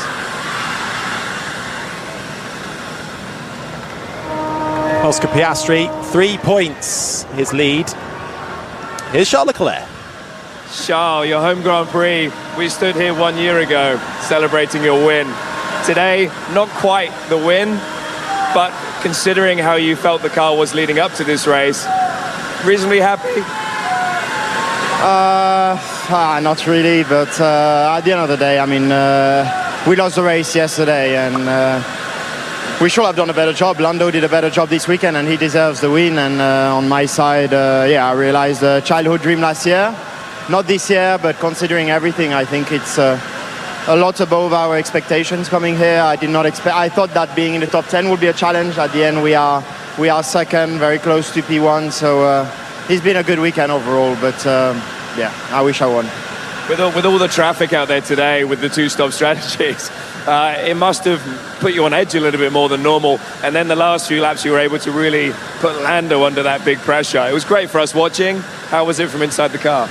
Oh, it was good as well from inside the car, because before that it was a little bit boring. I had to leave a gap to Lando because otherwise I would overheat everything, so I couldn't be so close. Then when I saw Max was playing the long game, I guess he was waiting for a red flag. That helped me a little bit to put a bit more pressure on Lando, but wasn't enough. Lastly, have you got a message for your supporters, the Monegasque crowd? Yeah, as I always say, as a Ferrari driver, we are very lucky. We get support everywhere, but being born here and seeing all the Monegasque behind me is something very special. We are not many Monegasque, but yeah, it warms my heart very much to be at home and to have so much support. So yeah, I wish I had given them the first place, but yeah, hopefully next year. Thanks, John. Perfect, thank you. Thank you. Couldn't quite get the win 2 years in a row, but a second place for Charles Leclerc, a far cry from what he's expecting at the start. You just won the Monaco Grand Prix. How good does that feel? It feels amazing. It's a long race. It's a long, grueling race. But good fun. You know, we could push for quite a lot of the race. The last quarter was a little bit nervous with Charles close behind and Max ahead, but we won in Monaco, so it doesn't matter how you win, I guess. But yeah, an amazing weekend with Paul, with today. This is what I dream of. This is what I did dream of when I was a kid, so I achieved one of my dreams. But I think it was you. I saw you in front of my car before the start, and I was like, if JV's here now, then I'll always take my credit. good luck charm. And you also said Monaco Baby, which I thought I owned. But was it not. yours? I apologise. But you know, most people say that you win Monaco on the Saturday in qualifying. Such an exceptional job, but you still got to get it done on the Sunday. Yeah. Lovely start, and then the pressure you put under, and all of those cars you had to overtake during the race. It must have been quite tense. It is. I mean, the worst bit really was just the end. You know, I felt quite under control the whole race. But Max was ahead, and Max was kind of backing it up a little bit. And I knew then that's when Charles had the opportunity. So I had to manage it quite a lot. I tried to back off of Max so I could push when I needed to and chill when I needed to. So I still had to manage. It was still a well-fought race. But I'm very happy. My team are very happy. And therefore, we're going to have a wonderful night. We'll let you go and celebrate with your team and family. Thank you, so Lando. much. Cheers, mate. Thank you. Your Monaco Grand Prix race winner in 2025, Lando Norris, who cuts the gap to 3 points in the championship to his teammate Oscar Piastri. Charles Leclerc finished second ahead of the Australian Piastri. Max Verstappen managed fourth ahead of Lewis Hamilton. Isaac Hadjar catapults himself up inside the top 10 of the drivers' standings with 6th place. Esteban Ocon, his second best finish of the year, up in 7th. Liam Lawson gets his first points of the season in 8th, ahead of Alex Albon and Williams, playing the team game, getting them inside the top 10. Russell left lamenting in 11th, ahead of Behrman, Colapinto, Bortoletto, Lance Stroll.